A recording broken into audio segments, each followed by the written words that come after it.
Waxi est le responsable du programme TechSoup Afrique de l'Ouest. Avec plus de 10 ans d'expérience, il est spécialisé en planification stratégique, gestion de programmes et de projets, conception pédagogique, formation et animation, mentorat et coaching, collecte et analyse de données, suivi et évaluation des performances et évaluation des capacités organisationnelles, entre autres. Franck est également compétent en informatique et orienté vers les résultats. Il est motivé par le désir de maximiser la productivité et de stimuler l'efficacité par l'apprentissage continu et l'innovation. Au fil des ans, il a contribué à renforcer les capacités des acteurs de la société civile en Afrique de l'Ouest et au-delà par la formation, la facilitation et le soutien technique afin de permettre aux organisations de la société civile partenaires d'avoir un impact plus important. Il est également bénéficiaire du programme international de formation à l'évaluation du développement organisé par le groupe d'évaluation indépendant de la Banque mondiale et l'Université Carleton d'Ottawa au Canada. Sur ce, vous pouvez déjà remarquer que c'est un plaisir pour nous d'avoir Franck en ses qualités de formateur qu'il a et de spécialité dans le domaine. Et je nous souhaite tous d'apprendre beaucoup aujourd'hui et surtout, n'hésitez pas à poser des questions dans l'espace de discussion et quand nous allons vous donner la parole, n'hésitez pas aussi vous aurez juste à lever la main. Il y a, je pense, il y a l'option où vous pouvez juste lever la main pour poser la question. Aussi, avant de laisser la parole à Franck, j'aimerais souligner que si vous souhaiterez, nous avons un questionnaire qu'on aimerait partager avec vous. Et ce questionnaire, je suis en train de le mettre dans l'espace de discussion. Et cela nous permettra d'avoir vos adresses e-mail et de vous envoyer l'enregistrement de ce webinaire et également les documents nécessaires. Donc, nous vous invitons à renseigner ce formulaire-là. Merci beaucoup. Franck, vous avez la parole. Merci beaucoup, Whitney. Bonsoir à tout le monde. C'est un grand plaisir d'être avec chacun de nous cet après-midi. Et le sujet qui nous rassemble est un sujet pas des moindres. Et ce sera vraiment une conversation que nous allons avoir. Alors, comme nous le voyons, le thème qui a été annoncé, que nous avons à partager, porte sur les bonnes ou les meilleures pratiques en matière de sécurité numérique pour les organisations de la société civile. Tout simplement, je me présente comme un citoyen numérique ou digital, selon que vous préférez.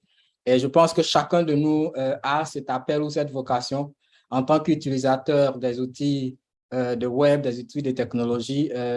Nous sommes appelés d'une manière ou d'une autre à interagir avec ces outils et chacun de nous est un citoyen dans cet environnement ou cet écosystème du numérique. Donc, cet après-midi, nous allons discuter. Nous allons avoir une entrée en matière, donc nous aurons une introduction, nous allons aborder quelques éléments de terminologie et ensuite, nous allons découvrir ensemble comment identifier les menaces à la sécurité numérique, comment prévenir les attaques de sécurité numérique, comment maintenir sa sécurité en ligne et puis comment répondre aux attaques de sécurité numérique. Sentez-vous libre à tout moment de partager vos avis dans le chat et puis également de poser des questions. Et nous allons par moment ouvrir la plateforme également pour recevoir vos commentaires avant même que nous en arrivions à la phase des questions-réponses. Donc, nous allons garder la session très ouverte et dynamique. Et pour cela, je vous invite à regarder au bas de votre écran sur la plateforme Zoom. vous allez voir l'icône des réactions.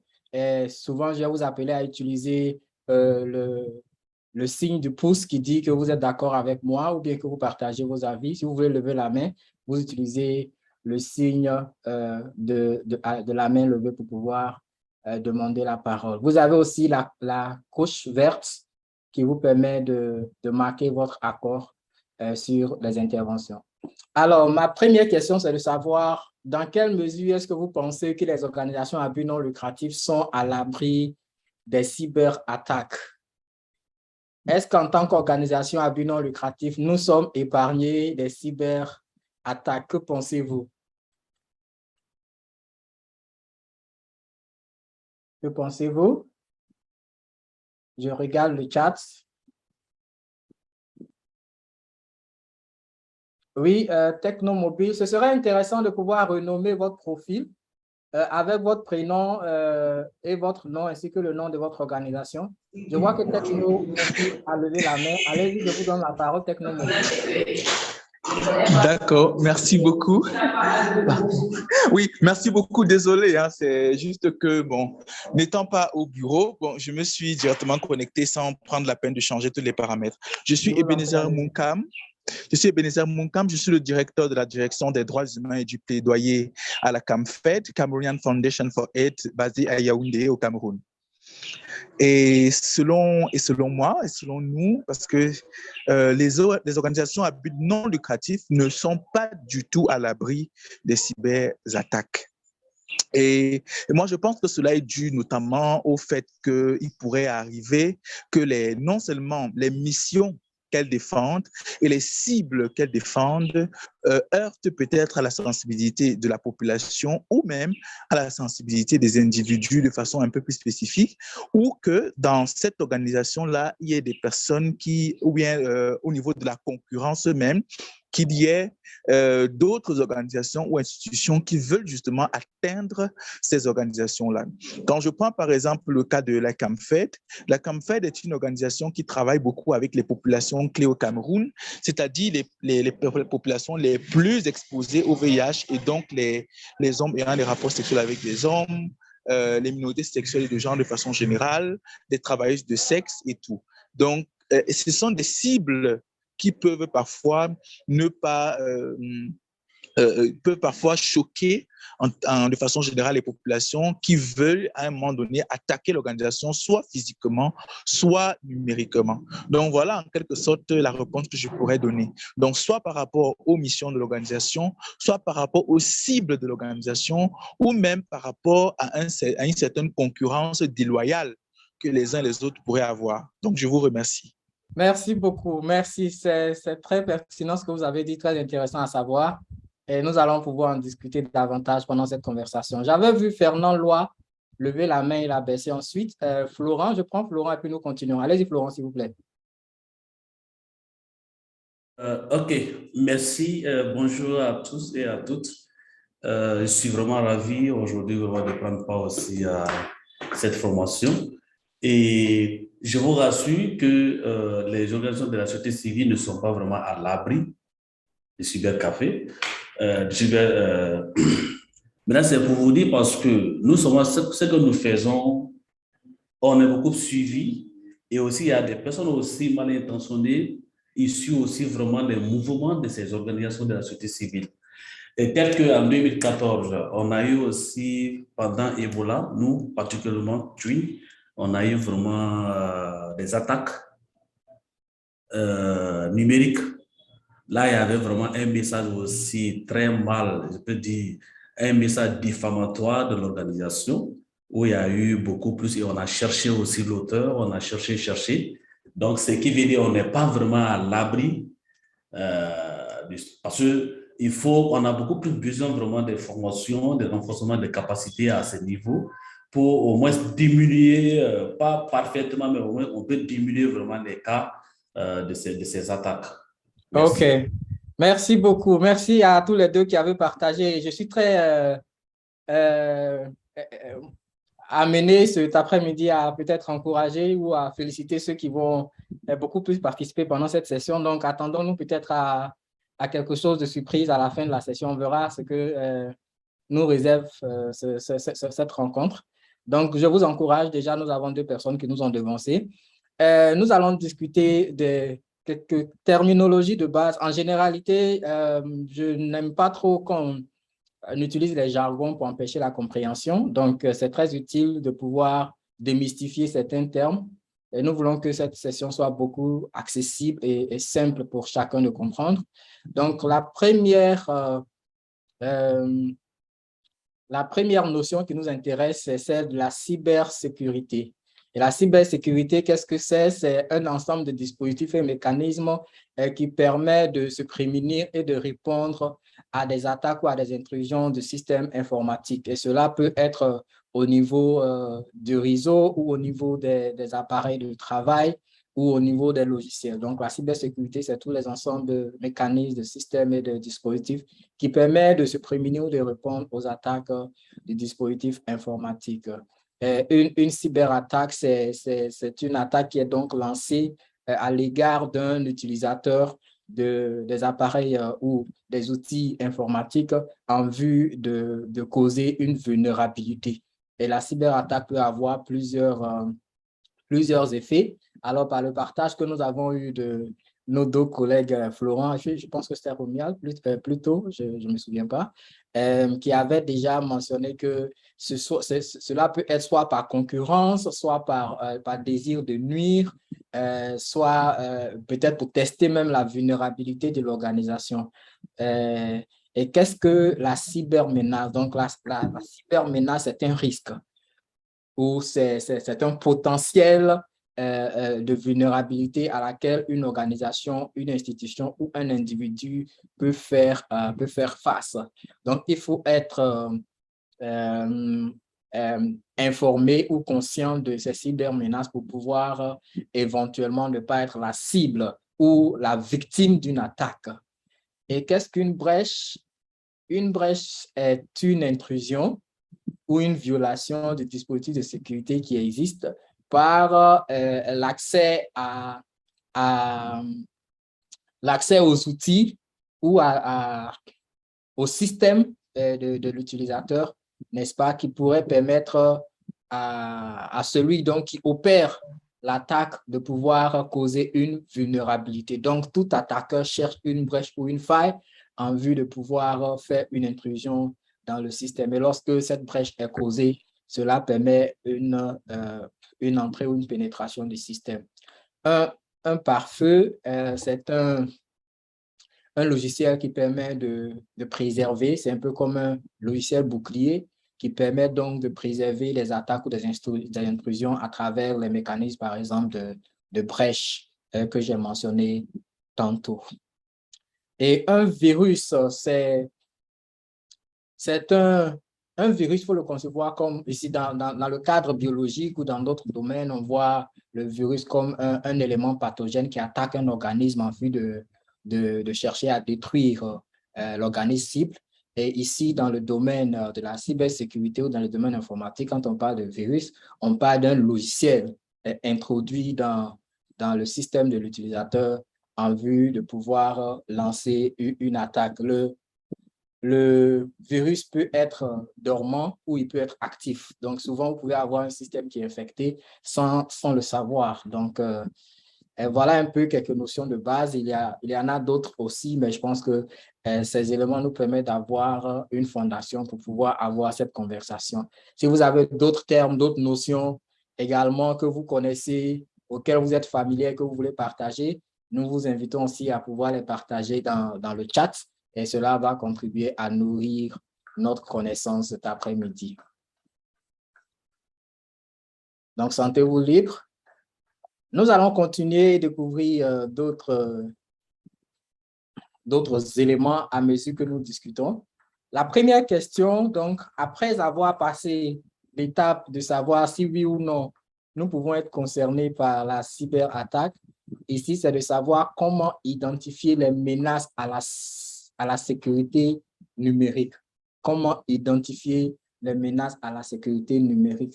Étant donné que nous parlons de bonnes pratiques, il est important pour nous de savoir déjà lorsqu'une menace se présente, comment pouvoir l'identifier. Et à ce niveau, nous avons catégorisé les types de menaces à 2 niveaux essentiels.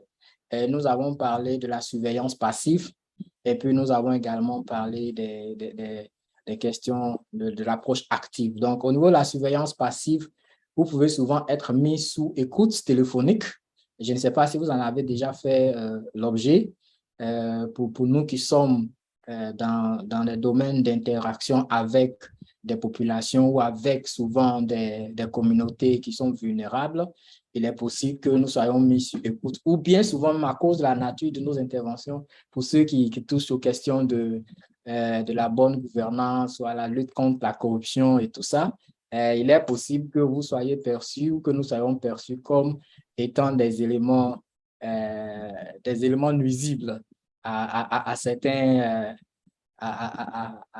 intérêts ou à certaines approches du travail. Et donc, il est possible que nous soyons placés sur écoute téléphonique. Il y a aussi ce qu'on appelle la surveillance de la saisie ou de la saisie. Donc, souvent, lorsque vous utilisez vos claviers d'ordinateur ou bien même les touches du téléphone ou bien tout appareil avec lequel vous interagissez, il y a des logiciels miroirs qui peuvent souvent dupliquer ou espionner les interactions que vous avez avec l'appareil ou le serveur pour pouvoir déchiffrer ou pour pouvoir identifier les mots de passe ou les éléments clés que vous utilisez et pouvoir soutirer des accès.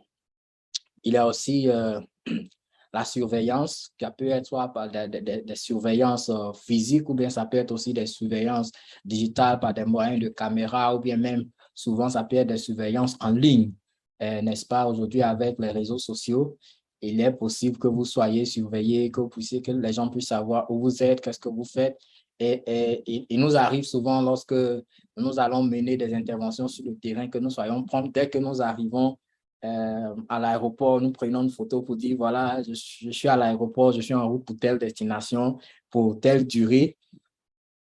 Et ce sont des informations que nous sommes en train de livrer sur nous, que nous sommes en train d'exposer. Et donc, il y a tous ces mécanismes souvent qui ne sont pas volontaires, mais qui contribuent à collecter des informations sur nous. Et il y a ce qu'on appelle aussi l'analyse du trafic. Donc, vous pouvez avoir des personnes qui sont intéressées par la nature de votre travail et qui peuvent se mettre à proximité des endroits où se trouvent vos bureaux, vos routeurs, vos serveurs et qui peuvent prétendre, n'est-ce pas, être de passage ou stationner leur véhicule auprès de votre bureau, par exemple, pour essayer de faire ce qu'on appelle le sniffing, pour voir là où il y a des portes d'entrée, pour voir les trafics de vos réseaux ou de votre communication Internet et faire des analyses pour identifier des brèches ou des vulnérabilités possibles dans le système. Et maintenant, il y a les intrusions à distance. Donc, il peut arriver que certaines personnes identifient des failles dans votre réseau et donc puissent lancer une attaque active pour tenter de pouvoir s'introduire dans votre réseau. Il y a aussi des infections virales. Les infections virales, généralement, se contractent lorsque vous activez un lien ou que vous téléchargez un document ou bien que vous ayez accès à un site qui a un certain niveau de vulnérabilité ou qui est conçu pour pouvoir hacker des informations. Donc, il faut aussi savoir à quel site, à quel lien, à quel document ou pièce jointe il faut accéder en tant qu'organisation, en tant qu'utilisateur. Et il y a maintenant les attaques par mot de passe. Et souvent, les mots de passe, nous les laissons à la portée d'autres personnes. Imaginez que vous n'êtes pas au bureau et que votre collègue ou bien votre superviseur a besoin d'un document très important, ou bien le directeur a besoin d'un rapport très important auquel vous seul avez accès. Et donc, le collègue ou la collègue avec qui vous êtes dans le bureau, vous passez un coup de fil pour dire, bon, voilà, on a besoin de telle information. Et vous n'êtes pas là, qu'est-ce qu'on fait? Vous dites, bon, d'accord, ok, prends note, je te donne mon mot de passe pour que tu puisses accéder à mon ordinateur. Tu rentres sur l'ordinateur et si c'est par exemple dans mon email, je te donne mon mot de passe de l'email, tu accèdes à mes emails et puis tu fais le téléchargement du document pour pouvoir l'imprimer ou bien le partager à ceux qui en ont besoin. Il y a ces éventualités qui sont possibles.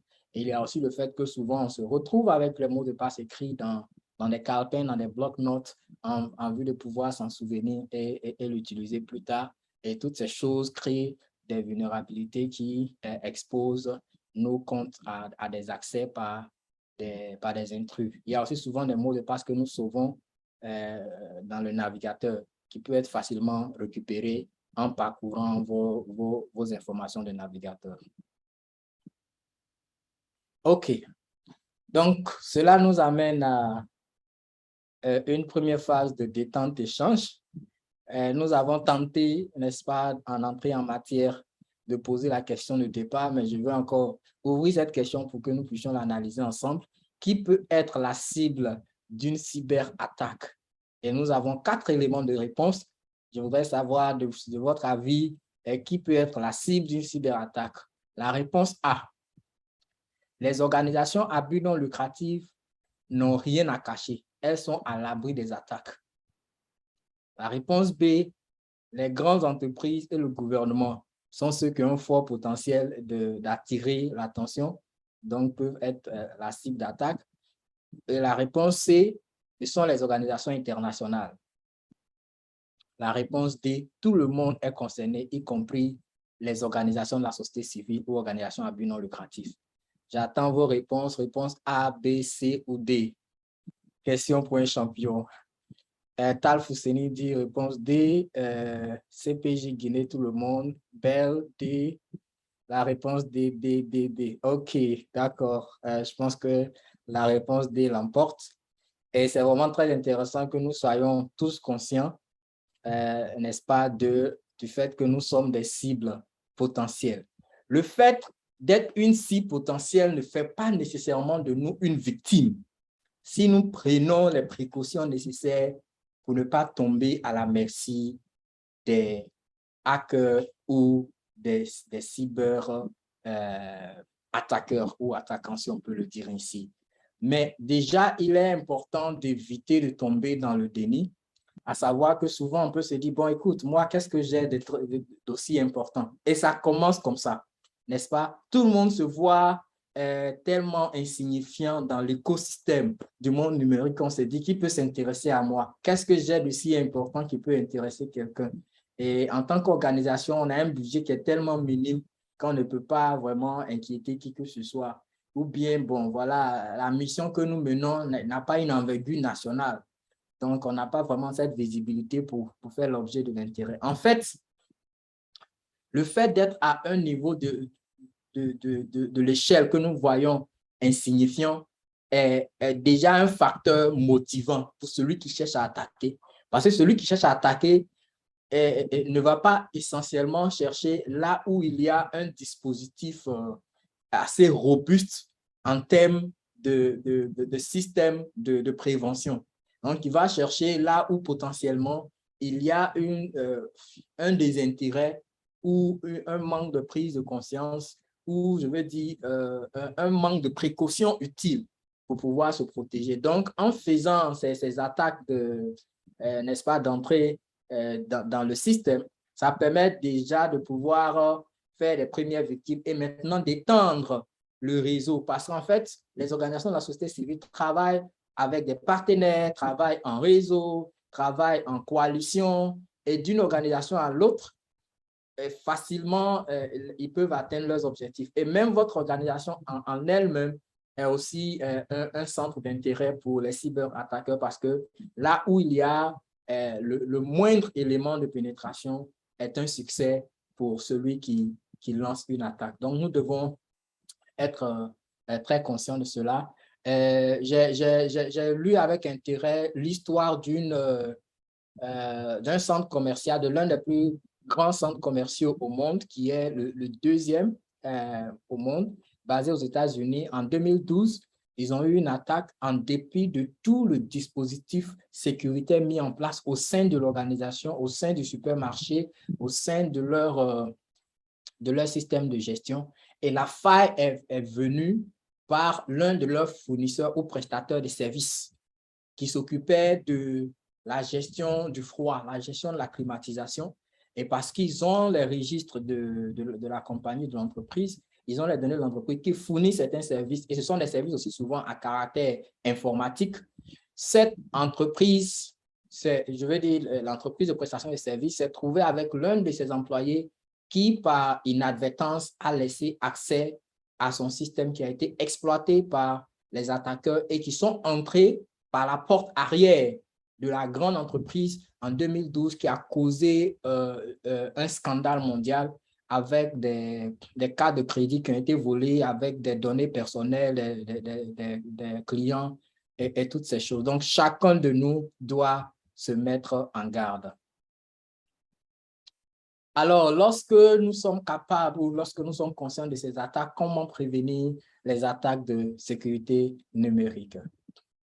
La première chose à faire déjà, c'est de protéger le matériel, l'élément tangible, ce que nous avons à notre disposition qui nous permet de pouvoir interagir avec le monde virtuel. Lorsque, par exemple, vous sortez, que vous avez vos ordinateurs avec vous, ne pas les laisser dans un endroit qui est exposé à des risques, par exemple dans le véhicule, si vous garez sur un parking, ou bien même si vous allez à des séminaires, à des conférences, de ne pas laisser votre ordinateur sans surveillance. Plusieurs personnes laissent l'ordinateur, même au bureau, lorsque vous laissez votre ordinateur, il est bon de fermer votre session d'utilisateur, n'est-ce pas? Parce que vous ne savez jamais à quel moment une personne de mauvaise intention ou bien quelqu'un qui, par une bonne ou mauvaise intention, peut se retrouver à fouiner sur votre ordinateur. Donc, c'est déjà une très bonne pratique de préserver l'élément matériel et de pouvoir les surveiller.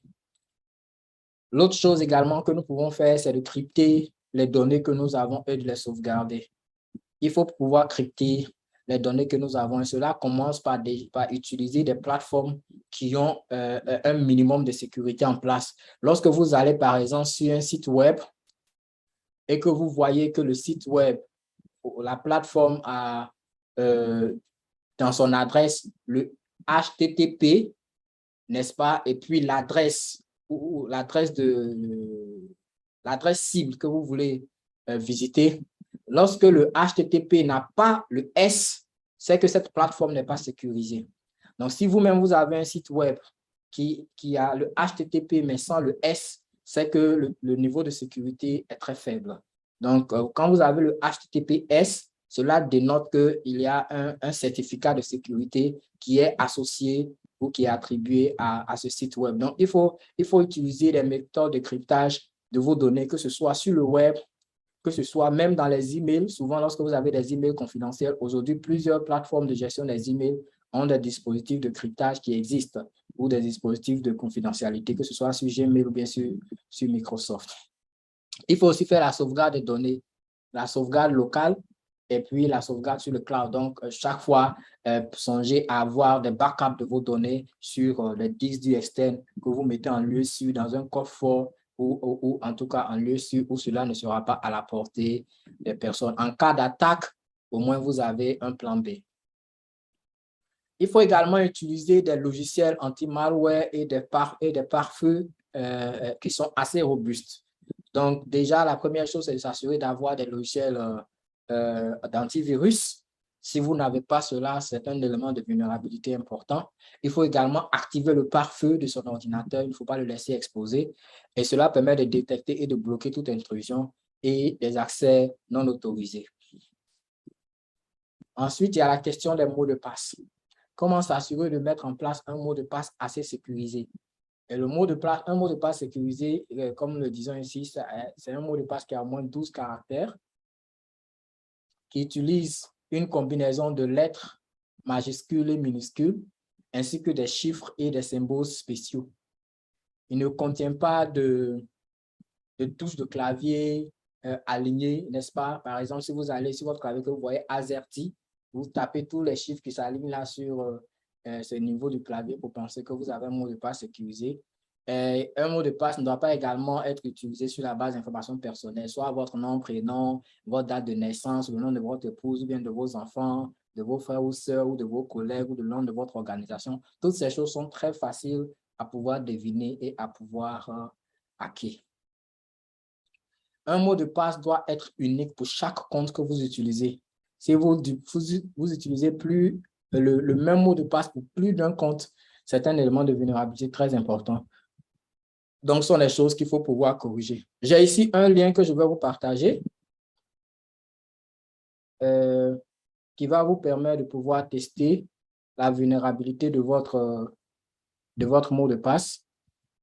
Donnez-moi juste un instant, je vous l'envoie. Je ne l'ai pas en français, malheureusement, mais déjà, cela va vous donner une idée de comment est-ce que vous pouvez parvenir à identifier un mot de passe sécurisé. Donc, je vous envoie ce lien. Lorsque vous cliquez sur le lien, saisissez l'un de vos mots de passe que vous pensez être le plus fort et vous allez voir quelle est la durée possible de pouvoir déchiffrer ce mot de passe. Je vous donne environ 1 minute chacun pour l'essayer et puis vous nous faites part de votre feedback dans le chat. Donc, dans le chat, vous saisissez quelle est la durée que vous voyez. Vous allez voir cela en anglais. Donc, ça peut être par exemple 1 mois, ça peut être, vous allez voir ça, 1 month ou bien 2 years ou 1000 years. Donc, cela est pour indiquer le niveau de vulnérabilité de votre mot de passe. Allez-y, s'il vous plaît, dans le chat. Pour ceux qui ont déjà commencé, je vous attends. Et puis, nous allons continuer. Vous avez 1 minute. J'attends les réponses.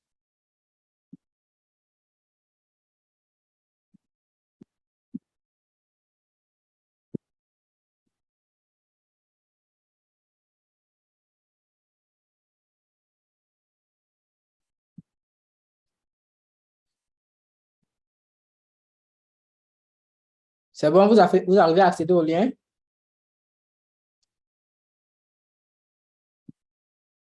J'attends les premières réponses.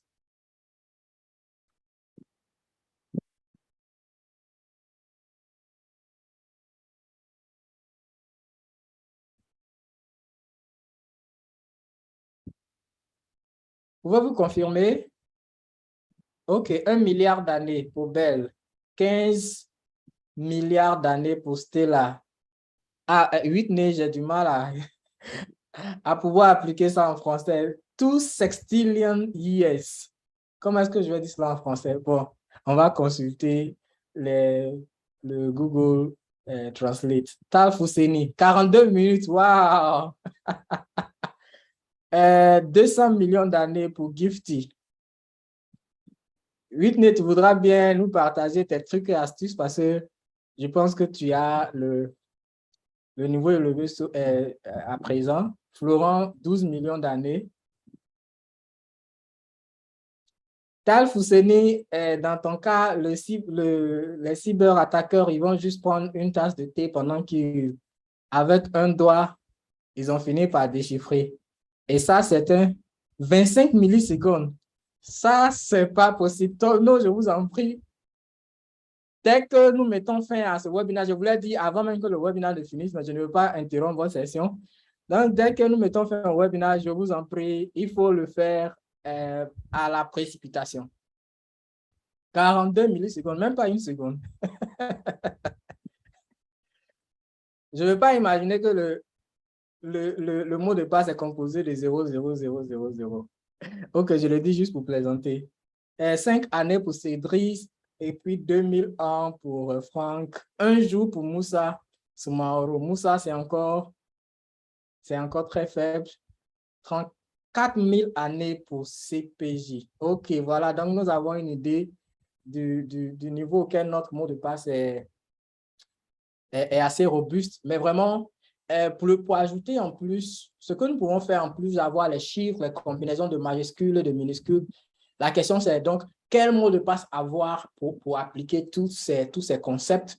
L'une des astuces, c'est peut-être d'utiliser un mot dans votre langue locale. N'est-ce pas? Si vous parlez le baoulé, le dioula, le sénoufo, le malinké, le koulango, le peu, le mossi, je ne sais quoi, vous pouvez choisir un mot, par exemple en langue locale au Ghana, ici en Twi, n'est-ce pas? Si vous voulez dire Dieu, par exemple, c'est Nyame. Et donc, vous pouvez taper ça en langue locale.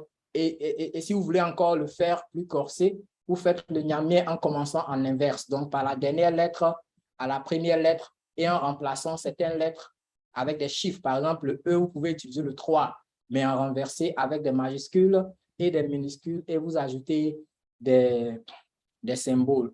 Donc, ça vous donne vraiment beaucoup plus de latitude et de confiance de savoir que votre mot de passe il est sécurisé. Mais déjà, le fait d'utiliser cette astuce vous met beaucoup plus à l'abri. Aoti Kwaku, 34 000 années, c'est bon. C'est bon. Et il faudra le faire encore plus. Le Kissi. OK, je ne suis pas sûr de comprendre ça. Ah, OK, c'est l'une des langues locales que vous êtes en train de mentionner. OK, c'est compris. C'est compris. Donc, pour tous ceux vraiment qui sont, je vais dire, pour tous ceux qui ont un mot de passe qui peut être déchiffré à moins d'1 million d'années, veuillez faire le maximum pour appliquer les méthodes que nous avons mentionnées. Utilisez un mot dans votre langue locale. Si vous pouvez, écrivez-le à l'inverse. Si c'est trop compliqué, juste gardez le mot tel qu'il est, mais en y mettant des symboles et en combinant des chiffres et des lettres avec des lettres majuscules et minuscules. Et vous serez nettement mieux placé. Comment donc prévenir les attaques? Nous avons aussi l'utilisation de l'authentification à 2 facteurs. Vous voyez désormais, lorsque vous voulez souscrire à une plateforme ou bien que vous voulez accéder à votre compte ou de même créer un compte, vous êtes appelé à utiliser une deuxième plateforme pour confirmer. Ça peut être soit un code que vous recevez par SMS ou un message que vous recevez par email. C'est très bien, autant que vous pouvez le faire, de maintenir cette authentification à 2 facteurs. Parce que si vous avez quelqu'un accéder à vos emails, par exemple, qui déjà arrive à prendre votre mot de passe, qui entre sur votre ordinateur, bien dans un autre ordinateur, qui accède à vos emails, si l'authentification à deux facteurs est activée, vous allez avoir besoin d'utiliser le code pour valider l'accès à l'email. Donc, ça veut dire que quelqu'un qui a seulement le mot de passe ne peut pas entrer dans votre email. Je me souviens, en 2018, j'étais à un atelier en déplacement dans un hôtel où je voulais accéder à mon email après les activités de la journée et je reçois une notification sur ma boîte Gmail pour dire que mon compte Hotmail vient d'être accédé au Portugal. J'ai dit, mais qu'est-ce qui se passe? Je suis ici en Tanzanie et comment se fait-il que quelqu'un se trouve au Portugal avec mon compte? Et donc vous recevez une notification qui dit que si cette activité vient de vous, vous pouvez l'ignorer, mais si elle ne vient pas de vous, on vous donne le choix de soit réinitialiser votre mot de passe ou bien de pouvoir également le signaler pour que les mesures soient prises. Donc, veuillez vraiment tenir compte de toutes ces méthodes pour ne pas être exposé à ces attaques. Nous encourageons également l'utilisation de ce qu'on appelle le réseau privé virtuel, le VPN, particulièrement si vous êtes dans un endroit où vous n'utilisez pas un réseau privé. N'est-ce pas? Si vous n'êtes pas, par exemple, sur le réseau de votre lieu de travail et que vous devez accéder à un réseau, par exemple, pour ceux qui utilisent en général, il n'est pas conseillé d'utiliser le Wi-Fi public, que ce soit à l'aéroport, bien dans des endroits publics. Il est mieux de ne pas l'utiliser. Mais si pour une raison ou pour une autre, vous êtes contraint à le faire, l'une des meilleures manières d'être à l'abri, c'est d'utiliser un VPN. Parce que le VPN, ce qu'il fait, c'est qu'il brouille votre localisation et il présente un dispositif de sécurité qui ne permet pas de pouvoir utiliser votre adresse de l'ordinateur ou de l'appareil pour accéder à votre système. Donc, c'est un élément à encourager. Comment accéder à un VPN? Vous pouvez avoir accès à des VPN qui sont peut-être gratuits. N'est-ce pas? On pourra vous partager le lien d'un de ces modèles de VPN. Mais souvent, vous allez voir que vos fournisseurs d'accès, si ce soit que les compagnies de téléphonie, ont aussi des VPN qui sont intégrés dans le routeur que vous utilisez. Donc, si vous utilisez MTN, Orange ou Airtel ou quelle autre plateforme, souvent, leurs services viennent avec des VPN intégrés. Si vous avez également Microsoft ou bien Mac, l'ordinateur Mac ou Apple, vous pouvez également accéder à des VPN qui sont offerts directement avec ces appareils. OK, donc nous en venons à une deuxième séance de quiz. Je voudrais ici savoir, selon vous, qu'est-ce qu'une attaque de quel type d'attaque il s'agit ici? Donc, je voulais vous donner la réponse. Quel type d'attaque avons-nous ici? Donc, je vous donne le scénario et vous allez dire quel type d'attaque nous avons. C'est une technique qui tente de récupérer des informations de l'utilisateur. Et pour que les données soient collectées, l'utilisateur doit activement livrer les informations telles que les données de la carte de crédit, nom d'utilisateur, les mots de passe et adresse personnelle. De quel type d'attaque s'agit-il? A, l'hameçonnage. B, l'arnaque. C, logiciel espion. Et puis D, la pêche. À vos claviers. OK, Tolno dit A. Technomobile aussi A. CPG arnaque, Tal Fousseni A. OK, Bell aussi. Bell dit B. OK, donc 2 pour B. L'arnaque, 3 maintenant. 4 ou 5 pour A. OK. Merci encore à tous et chacun pour la contribution. Et la réponse est, je vois encore s'il y a d'autres réponses. C, c'est logiciel espion. Le Noiré, Franck dit A. D'accord, la majorité semble l'emporter et la majorité a voté pour le A. Voilà, donc le A, et le mot-clé ici qui permet de détecter ici que c'est une question d'hameçonnage, c'est que l'action de l'utilisateur est très importante ici pour que les informations soient livrées. Donc, mais pour ceux qui disent aussi le B, vous pouvez avoir raison dans ce sens que une fois les données sont soutirées, il est possible donc que le hacker demande une rançon, donc cherche à arnaquer l'utilisateur. Mais essentiellement ici, nous sommes dans un scénario d'hameçonnage où vous êtes un peu leurré, n'est-ce pas, à pouvoir succomber à la demande. Et puis, dès que vous avez cliqué le lien ou activé une touche, vous tombez dans le système, dans le panneau. La question suivante. Au vu de ce que nous venons de discuter et selon votre propre connaissance, lequel de ces mots de passe est le plus couramment utilisé et donc le plus vulnérable? Le A, c'est bonjour 2022. Le B, 1, 2, 3, 4, 5, 6. Le C, alpha 1 avec le alpha en arrobas. Et puis le D, c'est je t'aime. Donc, qui se sent coupable ici? Quel mot de passe est beaucoup souvent utilisé et puis paraît le plus vulnérable? Bon, là, maintenant, il faut que j'ai la rupture entre les précédentes réponses et je pense que Tolno était le dernier dans la précédente vague. Donc, à partir de Danso Camara, nous avons le B. 1, 2, 3, 4, 5, 6. B aussi pour Bell. B pour CPJ. A pour ICE. Bonjour 2022. Kunagbe Messan. B, Tal Fousseni. B, Vazumara. OK, je voulais laisser la parole ici. Je veux qu'on puisse se prononcer. Pourquoi le B, par exemple, ou pourquoi le A? Qui peut essayer de donner un argument? Très, très, très rapidement. Je prends 2 personnes. Une personne pour le A, une personne pour le B. Veuillez vous signaler si vous voulez intervenir. Je vous donne la parole. Fernand Loy a levé la main. Allez-y, Fernand Loy. Qu'est-ce que vous avez choisi et pourquoi?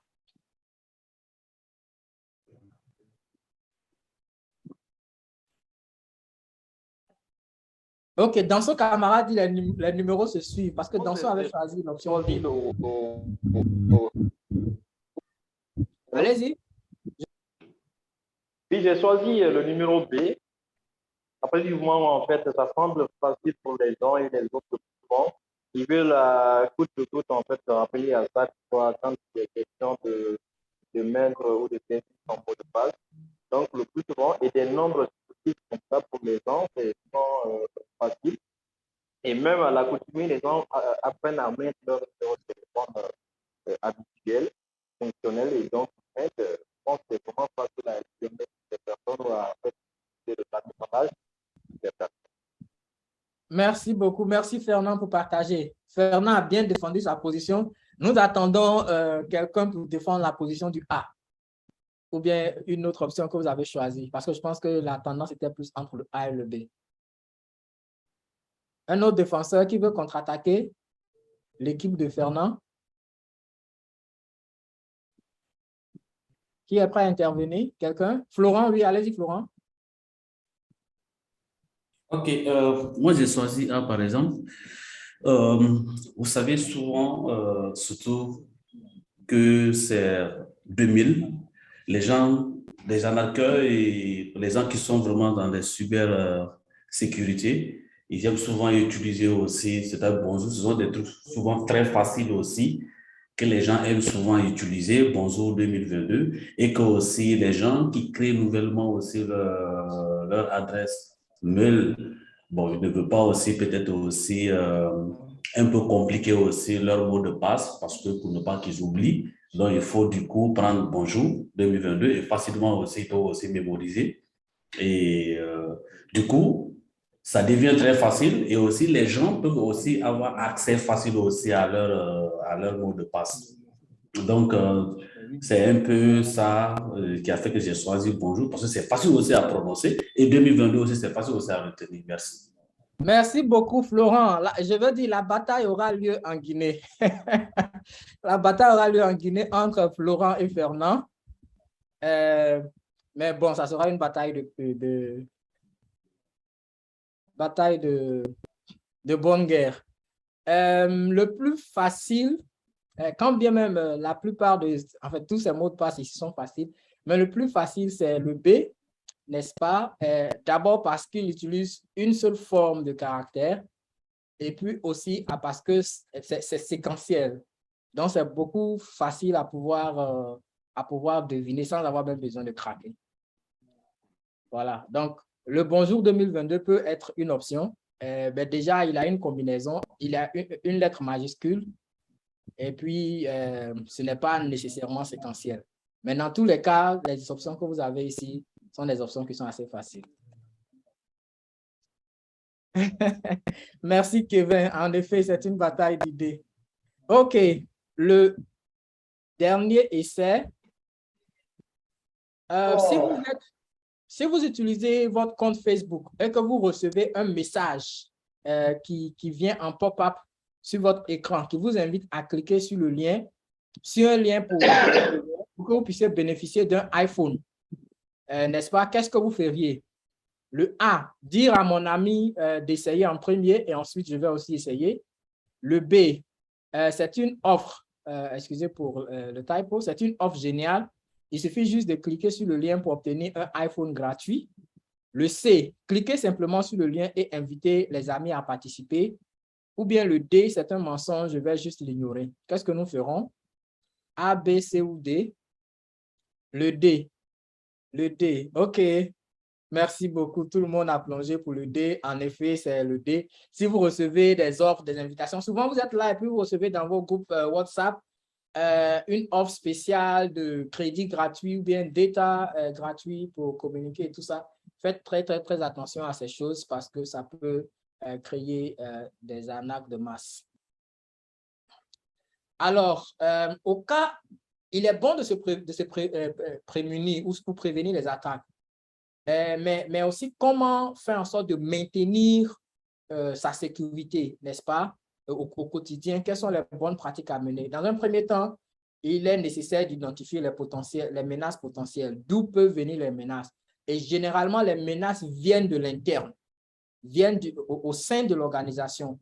Lorsque nous avons le personnel qui n'est pas très bien formé, lorsque les mesures de sécurité, de protection ne sont pas partagées par l'ensemble du personnel. Par exemple, pour nous qui sommes sur cette plateforme aujourd'hui, c'est un avantage que nous avons. Mais est-ce que nous sommes déjà ouverts à pouvoir communiquer ces informations à nos collègues et à aussi faire tomber en fait le scepticisme et la résistance, n'est-ce pas, qui fait que certaines personnes peuvent être très vulnérables aux attaques. Donc, il faut être capable d'abord d'identifier les menaces. Et l'un des éléments pour le faire également, c'est d'avoir les mécanismes en place, avoir des antivirus, avoir les pare-feux activés, parce que si vous n'avez pas les pare-feux, les antivirus et les systèmes nécessaires, il vous serait difficile de même réaliser lorsqu'une attaque arrive.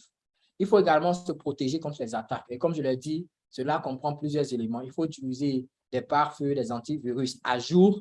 Il faut utiliser des logiciels de travail à jour.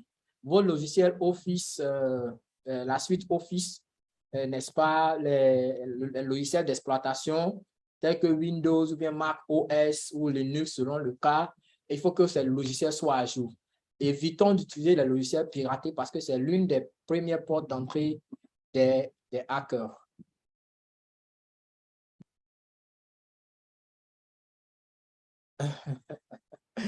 OK. Et puis, il faut également utiliser les VPN comme nous l'avons mentionné.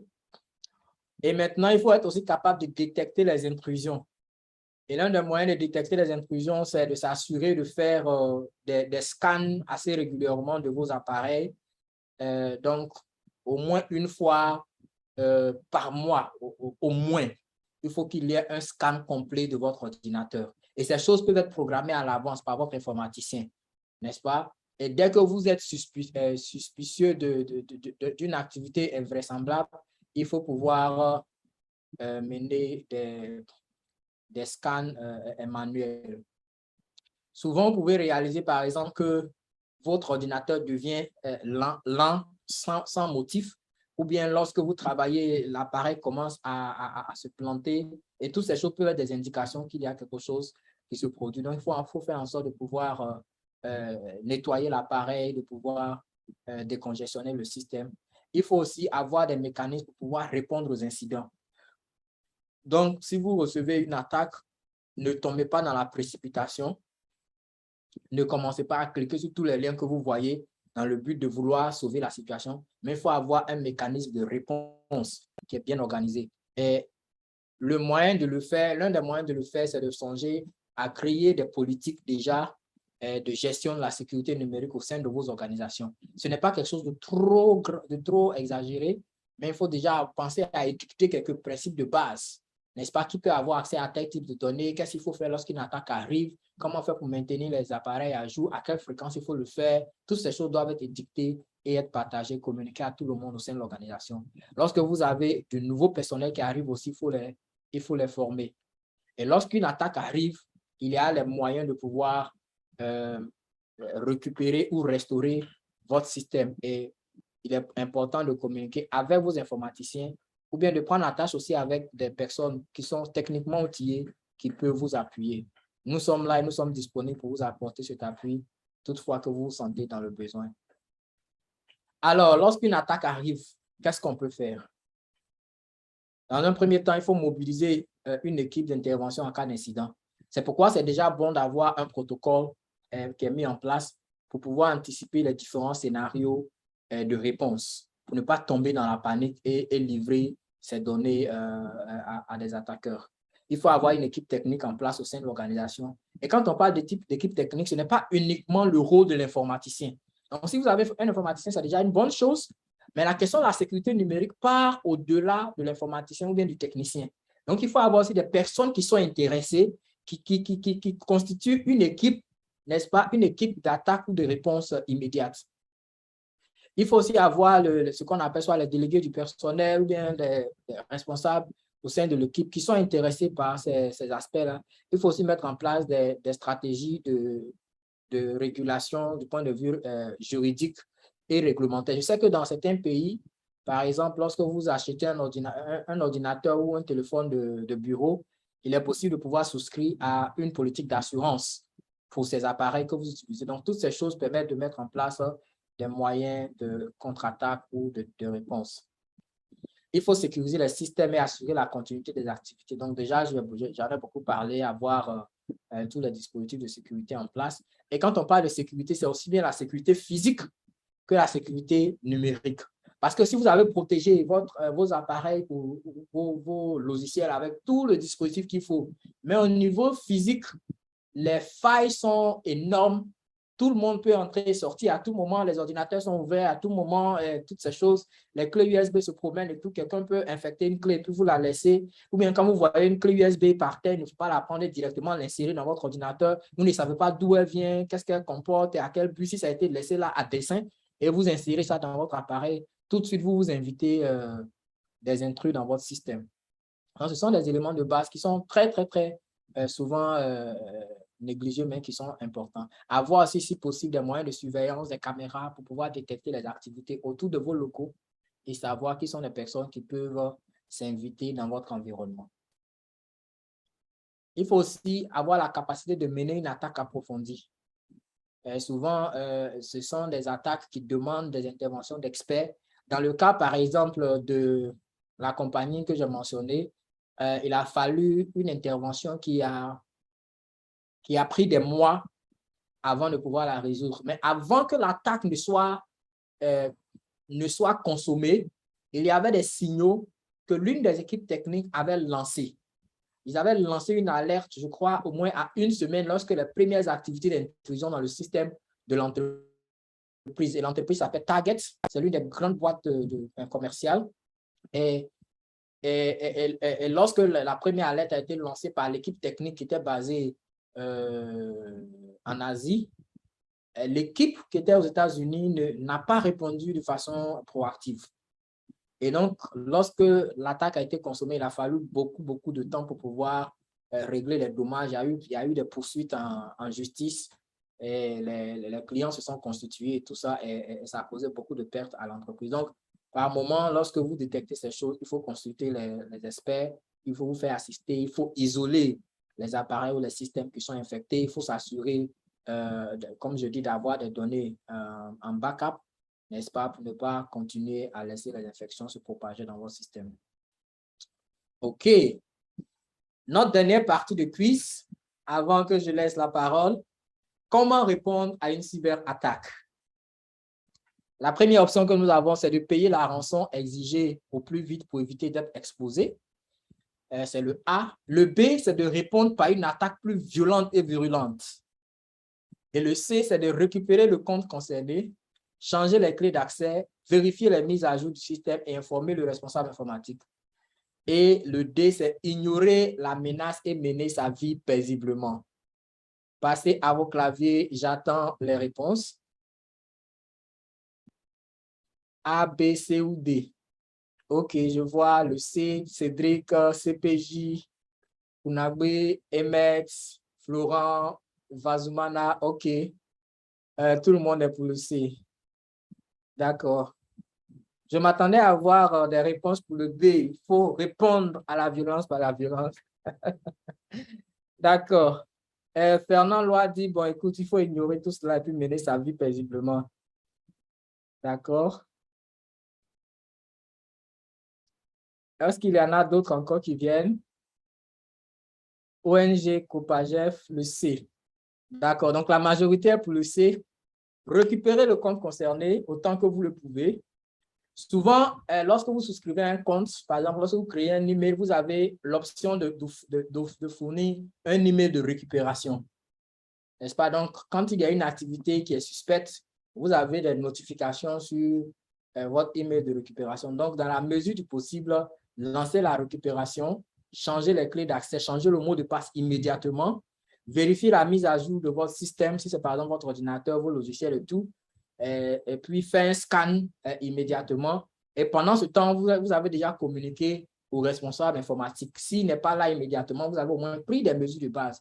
Et si il ou elle est disponible, vous pouvez recevoir l'assistance nécessaire pour pouvoir faire la récupération. En aucun cas, je le répète, en aucun cas, il ne faut payer une rançon pour des données que des personnes de mauvaises intentions vous ont arrachées ou vous ont volées. Voilà, parce que vous n'avez aucune garantie que même après avoir payé la rançon, que vos données seront livrées et vous ne savez pas l'appétit que vous allez leur donner en cédant à la première demande. Voilà, nous sommes au terme de nos échanges et je vous partage le lien de cette plateforme qui s'appelle HiveMind. Je pense que pour la version en français, il y a un FR, fr.hivemind, hive-mind.community, qui est une plateforme à laquelle nous participons, qui a été créée par l'un de nos partenaires TechSoup basé en Europe et qui a été traduit depuis l'année dernière avec l'assistance de TechSoup Afrique de l'Ouest que nous dirigeons et qui permet aussi d'offrir des informations très intéressantes et très à jour sur le contexte de la sécurité numérique en Afrique de l'Ouest et à travers le monde. Je laisse sur ce la place pour les questions, les commentaires, les préoccupations et puis nous allons continuer. Merci beaucoup. Merci beaucoup, Franck. Merci pour cette présentation très instructive et participative. J'ai remarqué que tout le monde, la majorité pour ne pas dire tout le monde, participait, répondait dans l'espace de discussion. Et personnellement, j'ai appris beaucoup et je suppose que c'est le cas de tous les participants ici présents. Merci de nous avoir expliqué certaines notions relatives à la cybersécurité, cyberattaque. Et on comprend bien que tout le monde est concerné par une cyberattaque, et même les organisations de la société civile, et qu'il est très important de prendre en compte certaines mesures pour pouvoir se protéger, certaines mesures à savoir authentification à 2 facteurs, avoir des mots de passe assez forts, ne jamais laisser son ordinateur ouvert, pour ne citer que ceux-là. Alors, Franck, lors de ta présentation, nous avons reçu un certain nombre de questions, bien évidemment, et aussi des commentaires de la part des participants. Et déjà, la première question, déjà avant que je ne commence par lire les questions, voudrais-tu les prendre une à une? Oui, je prends les questions l'une après l'autre. D'accord. Alors, la première question qui est venue au début de ta présentation vient de M. Tolno et il demande quelle est quelle différence faites-nous entre surveillance écoute et écoute téléphonique? OK, merci beaucoup. Donc, dans la surveillance peut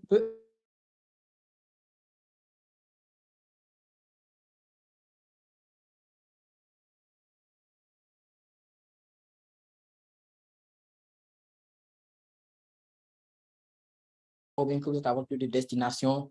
Donc, on peut faire la collecte d'informations pour savoir où vous êtes. On peut également, souvent, vous n'êtes pas nécessairement la première personne qui est ciblée, mais enfin, vous pouvez être la cible, mais vous n'êtes pas la première personne à travers laquelle les données sont collectées. Ça peut être vos proches, vos conjoints ou vos collègues qui fournissent des informations, mais qui permettent de vous atteindre. Donc, par exemple, si vous êtes une personne d'intérêt, il y a d'ailleurs un film qui s'appelle Personne d'intérêt que je trouve très intéressant. C'est l'un de mes films favoris. Donc, si vous êtes une personne d'intérêt et que des personnes veulent collecter des informations sur vous, peut-être à cause de votre mode de vie et de votre culture de protection, vous pouvez ne pas être aussi facile d'accès. Et donc, quand c'est comme ça, il y a un mécanisme d'étude et d'espionnage qui peut se mettre en place pour pouvoir vous surveiller à travers plusieurs canaux, à travers plusieurs plateformes. Donc, la surveillance peut avoir plusieurs formes. Et ce qu'on a appelé l'écoute téléphonique peut être l'un des moyens par lesquels cette surveillance est mise en place. En général, la surveillance par écoute téléphonique demande des ressources très importantes et généralement, cela est déployé par des personnes qui sont en position de force, donc souvent soit des autorités gouvernementales. Nous avons par exemple des activistes que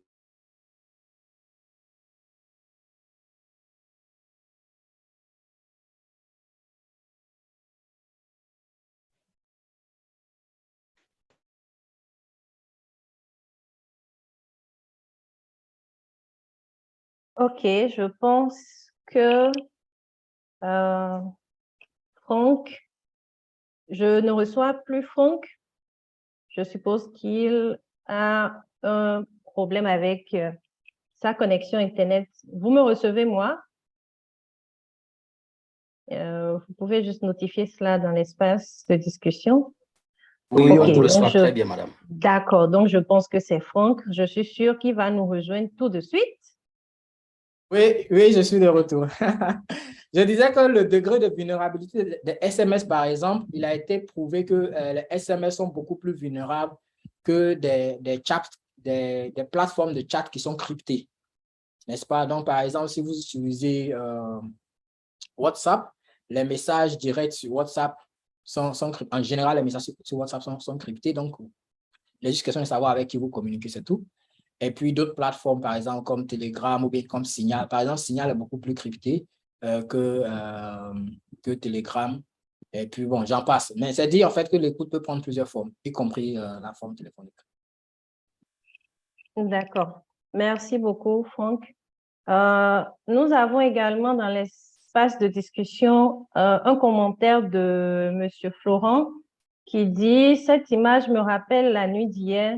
j'ai été victime d'un cas de vol où ils ont pris la batterie et la radio de la voiture. Nous sommes désolés. Je pense que c'était au moment où Franck projetait une image relative aux cyberattaques. Nous sommes désolés d'apprendre cela.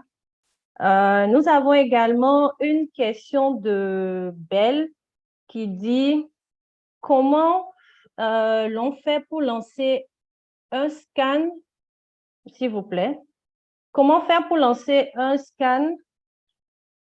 La question n'est pas très claire. Ou Franck, souhaiterais-tu que Belle peut-être ouvre son micro et pose sa question ou c'est clair pour toi? Oui, ce serait intéressant si Belle peut prendre la parole pour poser la question, si elle est dans la possibilité de le faire. OK. Belle, vous êtes avec nous? Ok, rebonjour tout le monde. En fait, la question, c'était mon collègue qui a posé cette question. C'était juste pour savoir, comme on a parlé du scan, quand on veut savoir si nous sommes victimes d'espions ou, parce que je pense, si nous sommes victimes d'espions, on peut lancer un scan de façon mensuelle. Je pense que M. Franck l'a dit, je ne sais pas trop. Donc, on aimerait bien savoir comment est-ce qu'on fait pour lancer un scan de façon mensuelle pour savoir si nous sommes espionnés, si on nous espionne ou pas. OK, merci.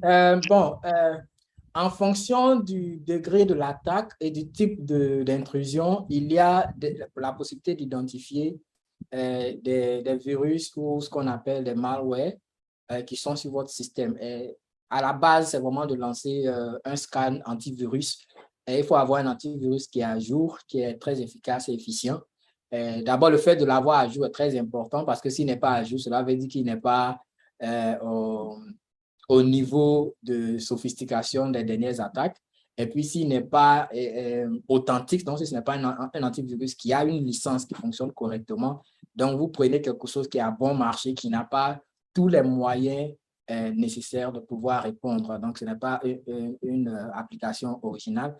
Donc, c'est bon de pouvoir souscrire à une application originale qui est à jour et qui fonctionne correctement. Par exemple, sur la plateforme de TechSoup, si vous êtes une organisation à but non lucratif, et que vous allez sur la plateforme de TechSoup, c'est westafrica.techsoup.global, et que vous choisissez votre pays, vous allez sur le catalogue, vous avez accès à, par exemple, Bitdefender, qui est un antivirus très, très sophistiqué et qui est très régulièrement mis à jour contre des attaques. Mais il y a également d'autres options qui sont sur le marché, mais je mentionne celui-ci parce qu'il y a une offre spéciale pour les organisations à but non lucratif.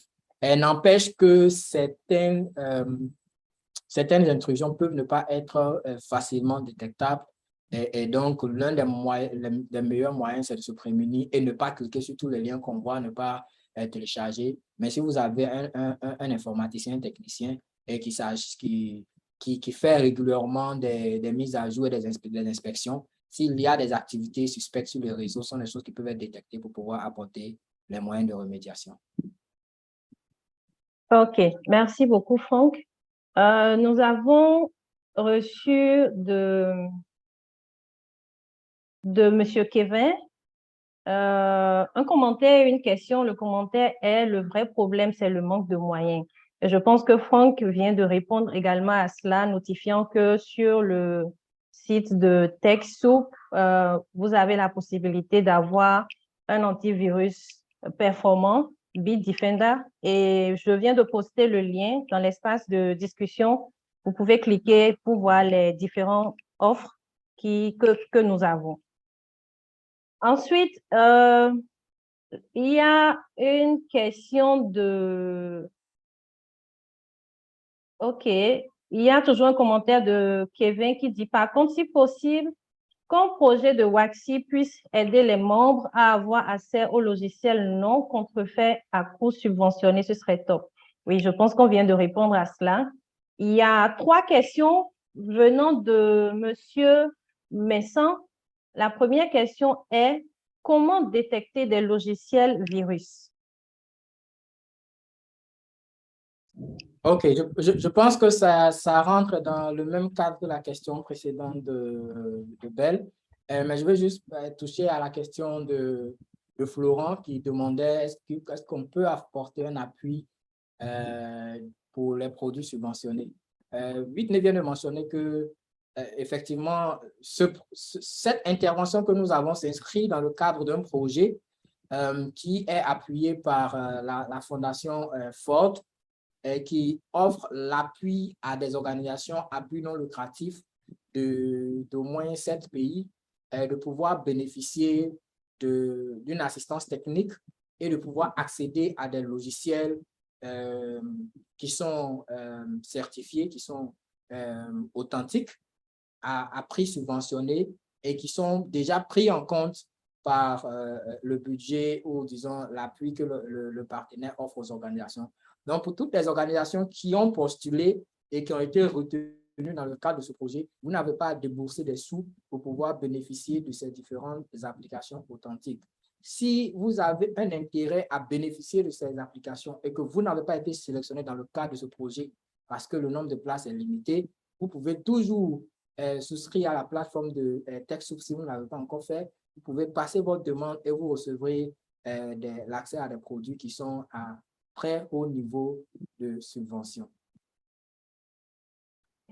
Merci beaucoup, Franck. Je pense que M. Messon vient juste de poster une question dans l'espace de discussion. Je pense que ça va dans le même sens.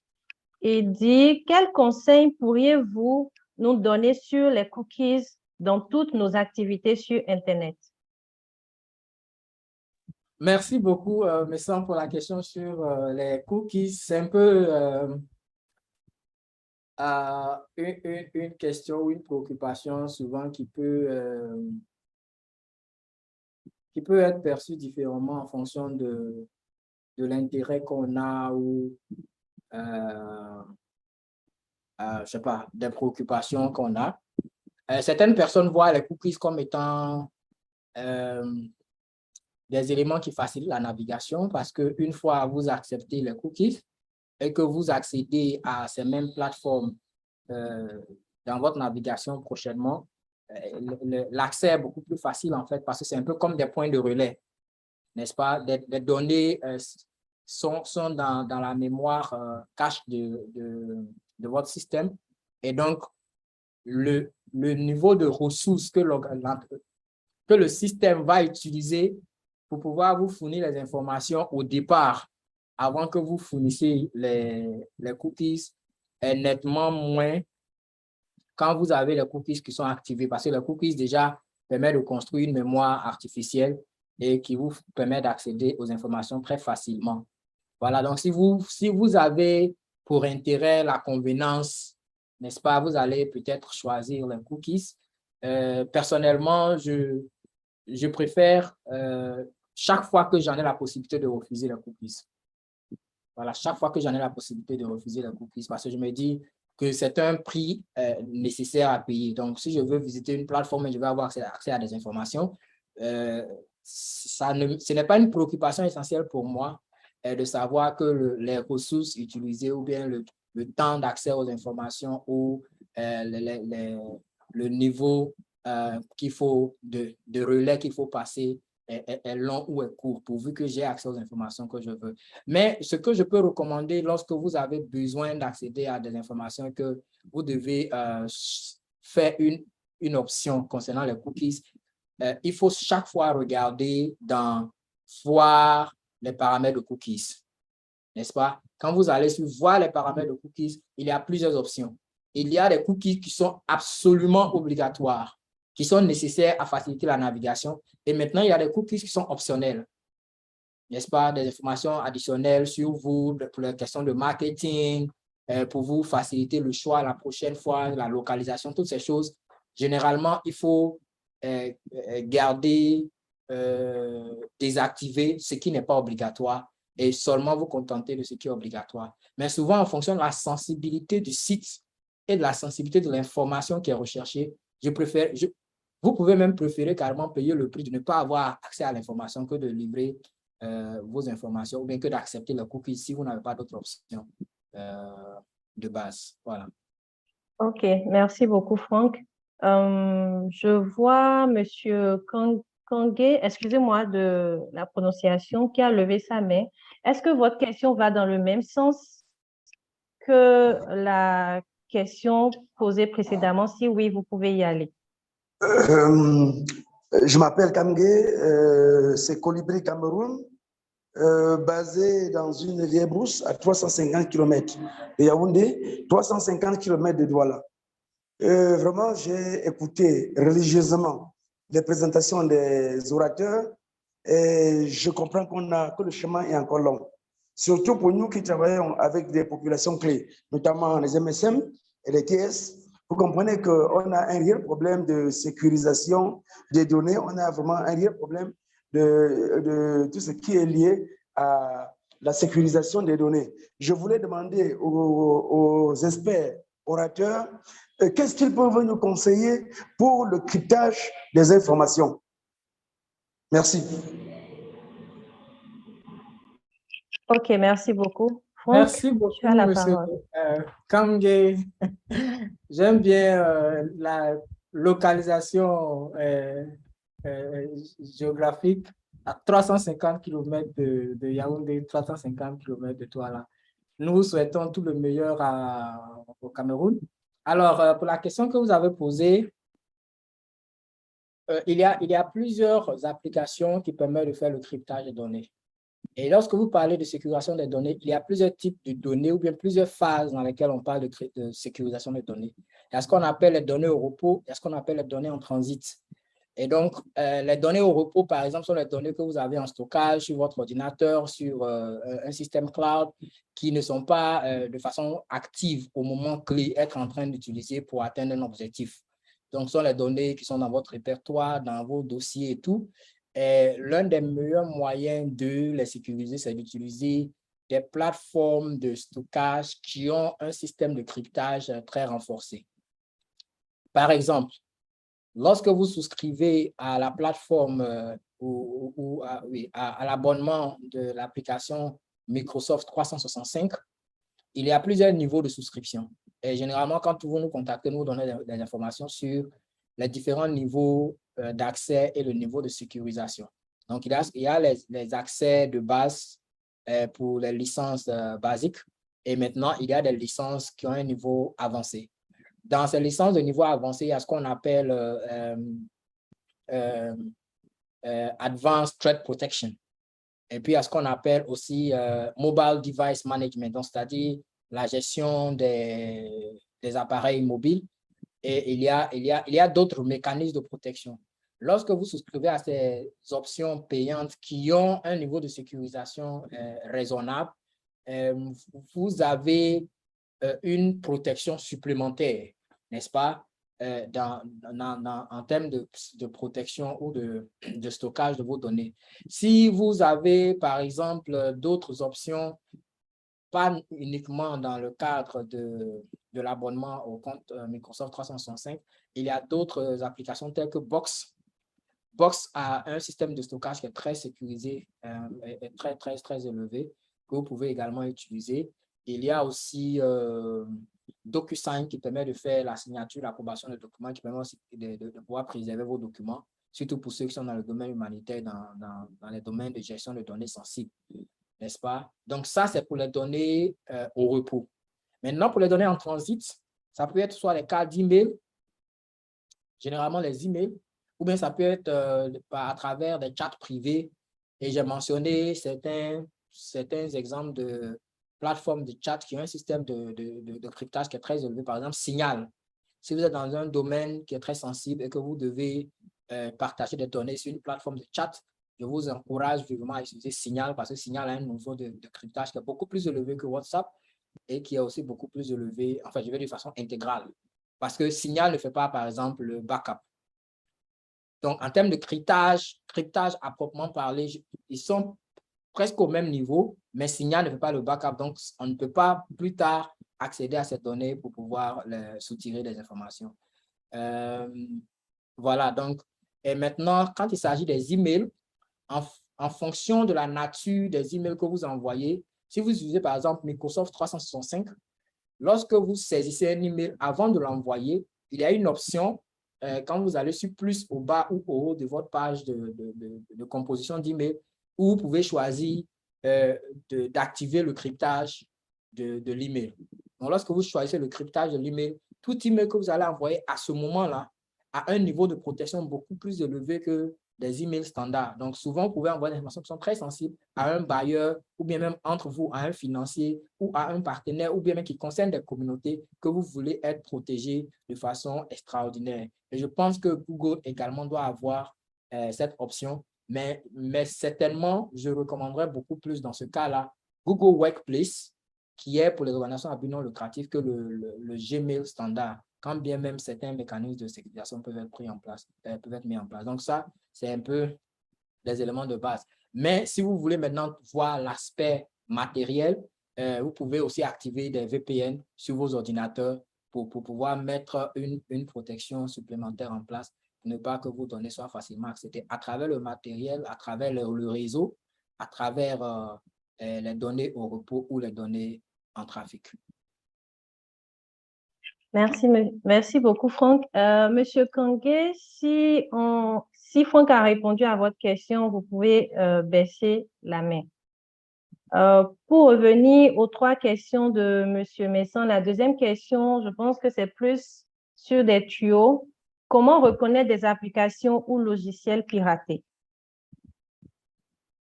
Comment reconnaître des applications ou logiciels piratés? C'est une question à 1000 balles. Parce qu'il y a des attaques qui sont visibles, qui sont perceptibles, et il y a des attaques qui peuvent ne pas être facilement détectées. Voilà, donc tout dépend du niveau de sophistication de l'attaque. Et puis tout dépend également de l'enjeu de l'attaque. Parce qu'il y a des attaques qui sont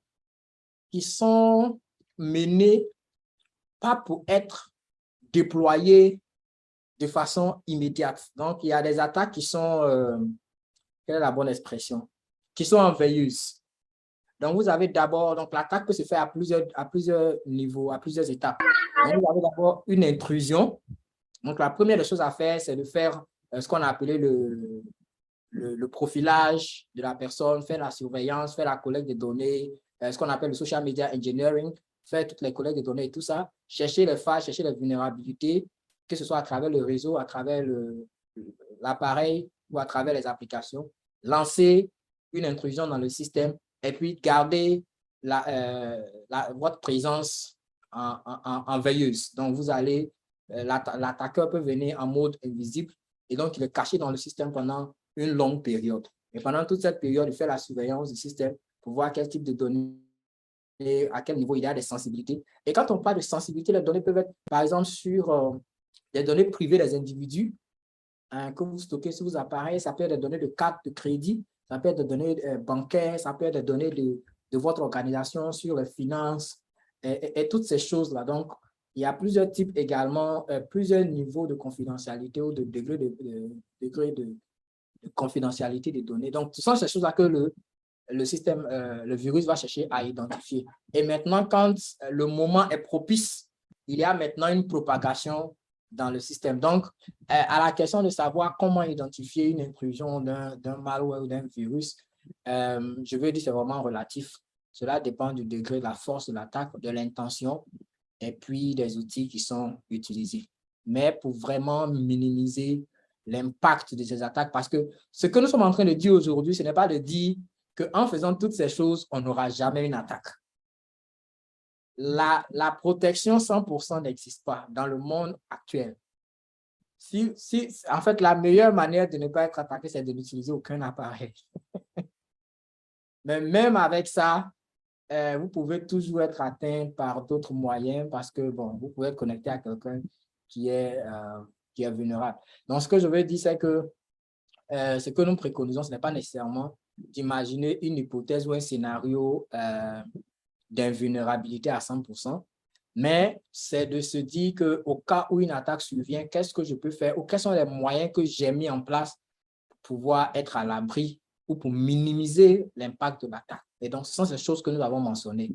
Avoir des logiciels qui sont originaux, qui sont authentiques, avoir le pare-feu activé, avoir un antivirus original et qui est mis à jour, à utiliser les VPN, avoir le backup de ces données, n'est-ce pas? Et puis, c'est-à-dire que même si vos données sont compromises, vous avez toujours accès à un backup qui peut être utilisé plus tard. Voilà. Mais le mieux, c'est de ne pas utiliser une approche d'indifférence pour dire, bon, voilà, ça peut arriver comme ne pas arriver. Donc, cela importe peu si ça arrive parce que les dommages peuvent être beaucoup plus significatifs. OK, merci Franck. La question suivante est, vous avez dit que VPN est gratuit, mais on nous dit que la gratuité n'est que d'1 mois et qu'après ce mois gratuit, il faut payer. OK, bon, je ne sais pas exactement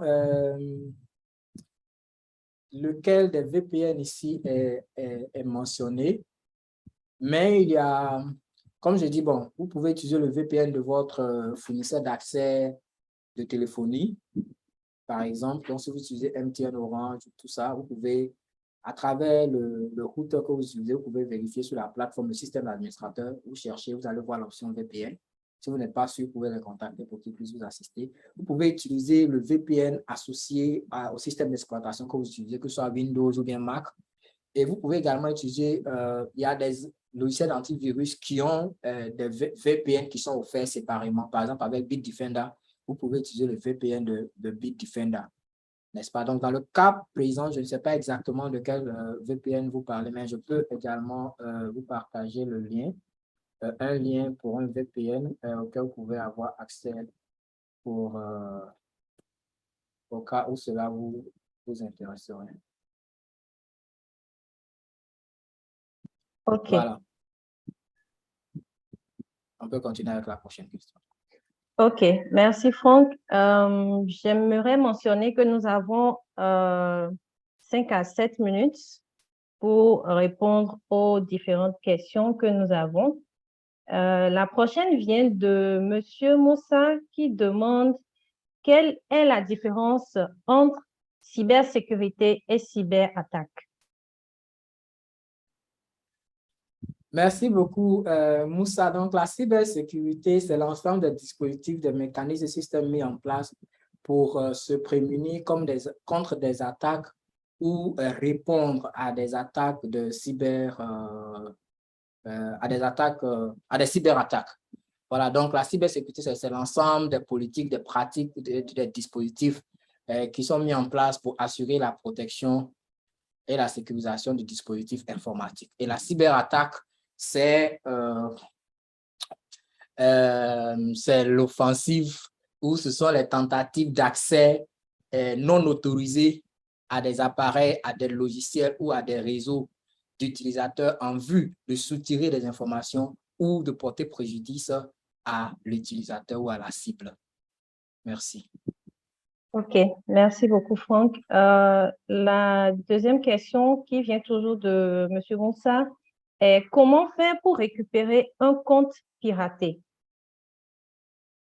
OK, pour récupérer un compte piraté, bon, ça dépend de quelle plateforme, ça peut être des emails, des réseaux sociaux ou d'un chat.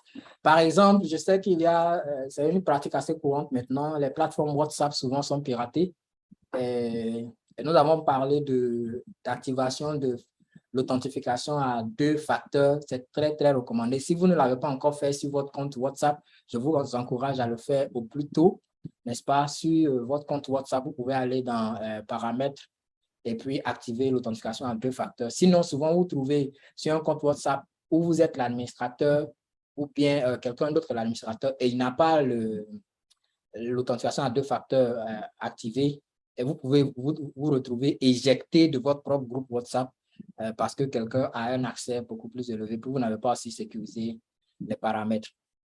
S'il s'agit d'un compte de réseaux sociaux ou des emails, comme je dis souvent, vous avez des emails de récupération ou bien souvent également, vous avez ce qu'on appelle des questions-réponses pour vous permettre ou des questions de récupération. Donc, on peut vous demander, par exemple, quel est votre acteur de cinéma préféré? Ou bien, quel est votre lieu de naissance? Ou bien, quel est le nom de votre ami d'enfance? Ce genre de choses. Bon, ce sont des questions que vous pouvez sauvegarder les informations. Et puis, bon, vous êtes peut-être la seule personne à savoir les réponses pour ce genre de questions-là. Donc, c'est une autre option pour le faire. OK. Merci d'avoir répondu, Franck.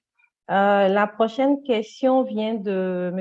Florent qui demande la différence entre sécurité et sûreté. OK, bon, voilà.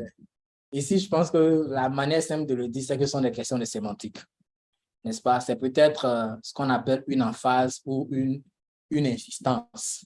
Il peut avoir des nuances dans les deux termes, mais pour faire les choses simples, je pense que c'est mieux de ne pas vraiment mettre beaucoup l'accent sur ces petites nuances-là. C'est quoi la sécurité, c'est quoi la sécurité. Je veux dire, si je veux utiliser peut-être une caricature assez simple, je verrais peut-être la sécurité comme une certaine assurance de protection, n'est-ce pas, que étant donné les dispositifs de sécurité que j'ai mis en place, je me trouve assez protégé et assez à l'abri des attaques. Mais en fait, dans les deux sens, il y a la notion de proactivité. Voilà, que vous puissiez mener des actions pour assurer la sécurisation de votre système, ou bien que vous veuillez assurer la sûreté de votre système. Il y a un rôle actif que vous devez jouer dans un sens comme dans l'autre pour pouvoir vous prémunir de ces risques. Mais si quelqu'un d'autre a une idée à partager sur ce sujet-là, ce serait très intéressant. Voilà. OK, j'ai remarqué que M. Loua avait levé sa main, mais c'est baissé. Bon, je suppose que nous pouvons continuer pour le moment. Il y a une question qui vient de M. Fousseni qui demande comment utiliser le pare-feu. Peut-on faire un scan sans perdre ces données antérieures? OK, donc la deuxième partie, oui, il est possible de faire un scan sans perdre ces données parce qu'en fait, là où il y a un risque de perte de données, c'est si certains des fichiers sont infectés et que dans le processus du scan, l'antivirus a carrément supprimé les fichiers infectés pour vous mettre à l'abri de vulnérabilités potentielles. Mais en général, si ce n'est pas vos fichiers qui sont particulièrement infectés, cela ne devrait pas poser le problème du tout. Et maintenant, comment accéder à un pare-feu, comment l'activer? Quand vous allez dans les paramètres de configuration de votre système d'exploitation, vous allez voir dans le chapitre sécurité les informations sur le pare-feu et vous allez voir soit si le pare-feu est activé ou bien s'il n'est pas activé, puis vous l'activez simplement. Si vous n'êtes pas sûr, votre chargé de l'informaticien peut vous appuyer ou bien vous pouvez nous contacter également. Nous avons un lien que nous allons vous partager au cas où vous avez besoin d'assistance technique pour que nous puissions vous apporter l'aide nécessaire. Merci beaucoup. OK. Pour revenir à la question sur la sécurité et sûreté, je vois dans l'espace discussion un commentaire je ne vois pas de nom, je vois CPJ Guinée qui dit la sûreté, c'est le fait d'être confiant de sa sécurité. Ce sont deux thèmes qui pratiquement vont ensemble. La sûreté n'est pas possible sans la sécurité. Merci beaucoup d'avoir partagé cela avec nous. Merci beaucoup. La prochaine question vient de M. Florent qui demande, qui dit, connecter ses comptes Facebook et WhatsApp à son ordinateur a-t-il des conséquences sur la sécurité des données de l'ordinateur? OK, je dirais d'emblée non. Mais en même temps, je le dis en essayant de relativiser. C'est la meilleure manière de le dire. En général, vous avez, par exemple, ça dépend de, quand vous dites utiliser ces comptes sur l'ordinateur, ça dépend de ce que vous voulez dire. Par exemple, lorsque vous allez sur votre compte Facebook, bien lorsque vous ouvrez votre compte WhatsApp, vous avez l'option d'avoir le WhatsApp Web que vous accédez dans le navigateur et vous avez l'application de bureau WhatsApp que vous pouvez également télécharger sur le bureau comme une application en bonne et due forme. C'est jusqu'à récemment que, par exemple, avec WhatsApp, que c'est possible. auparavant, c'était plus l'application mobile, mais maintenant, c'est possible d'avoir l'application mobile sur votre téléphone, l'application de bureau sur votre ordinateur et qui fonctionne indépendamment. Parce qu'avec l'application web, il y avait des restrictions, par exemple, sur les appels et sur d'autres paramètres. Mais avec l'application de bureau, vous pouvez pratiquement faire la même chose que sur le mobile. Donc, est-ce qu'il y a des risques potentiels? Je dirais oui en grande partie et puis non dans une certaine proportion parce que si, par exemple, vous avez un compte qui est vulnérable, par exemple, vous n'avez pas l'authentification à 2 facteurs, que votre compte est facilement accessible et que cela tombe à la main des personnes de mauvaise intention, qu'ils arrivent à accéder à votre compte. En accédant à votre compte, ce qu'ils font également, c'est qu'ils peuvent, à travers votre compte, accéder au fonctionnement d'autres applications qui sont sur l'appareil que vous utilisez. Donc, ça peut être soit sur le téléphone ou bien sur l'ordinateur.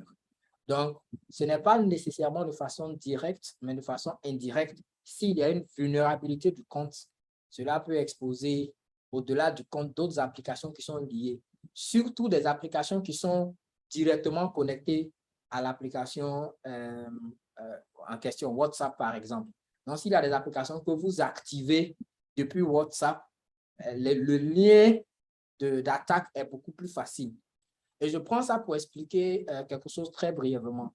Quand vous allez, par exemple, sur Facebook, généralement, vous recevez des offres promotionnelles, soit des bourses d'études ou bien des invitations, des programmes et autres.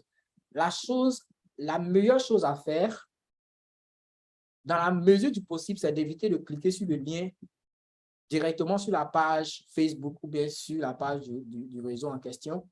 Si vous n'avez pas la certitude, ou bien même si vous avez la certitude, la meilleure chose à faire, c'est d'observer l'adresse URL à laquelle vous voulez avoir accès et aller saisir l'adresse par vous-même. Cela vous protège à au moins 2 niveaux. Et comme je dis, ce n'est pas absolu, mais tout ça sont des bonnes pratiques. Le premier niveau, c'est que au cas où le lien ou la plateforme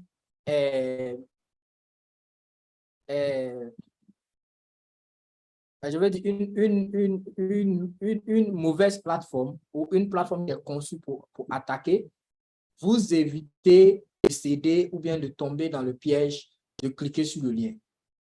Mais même au cas où c'est une plateforme qui est authentique, vous protégez à un deuxième niveau qui est ce qu'on appelle une protection contre le partage de données à des personnes ou à des entités tierces. Si vous vous souvenez, par exemple, de la question des élections aux États-Unis, au temps de Obama et au temps de Donald Trump, n'est-ce pas? Oui, c'était au temps de Donald Trump, avec le cas qui a été rapporté sur les attaques à travers Facebook. C'est ce principe de partage des données à des personnes ou à des entreprises tierces qui a facilité le cas de l'intrusion dans les élections américaines. Donc, la meilleure chose à faire, autant que nous le pouvons, que vous le pouvez, c'est d'éviter de cliquer sur des liens qui vont vous amener sur des plateformes tierces. La meilleure chose, c'est d'aller directement saisir les URL parce qu'une fois que vous cliquez sur un lien, même si la plateforme est authentique, il y a le partage de données et cela peut être utilisé à des fins de marketing, à des fins commerciales et à d'autres buts. Voilà. Donc, tout dépend de votre niveau de convenance et puis du niveau de facilité de vie également que vous voulez. OK, merci beaucoup, Franck. J'aimerais aller directement à une question. Il y a 3 autres questions avant cela, mais comme ça va dans le même sens. Nous sommes en train de parler des réseaux sociaux.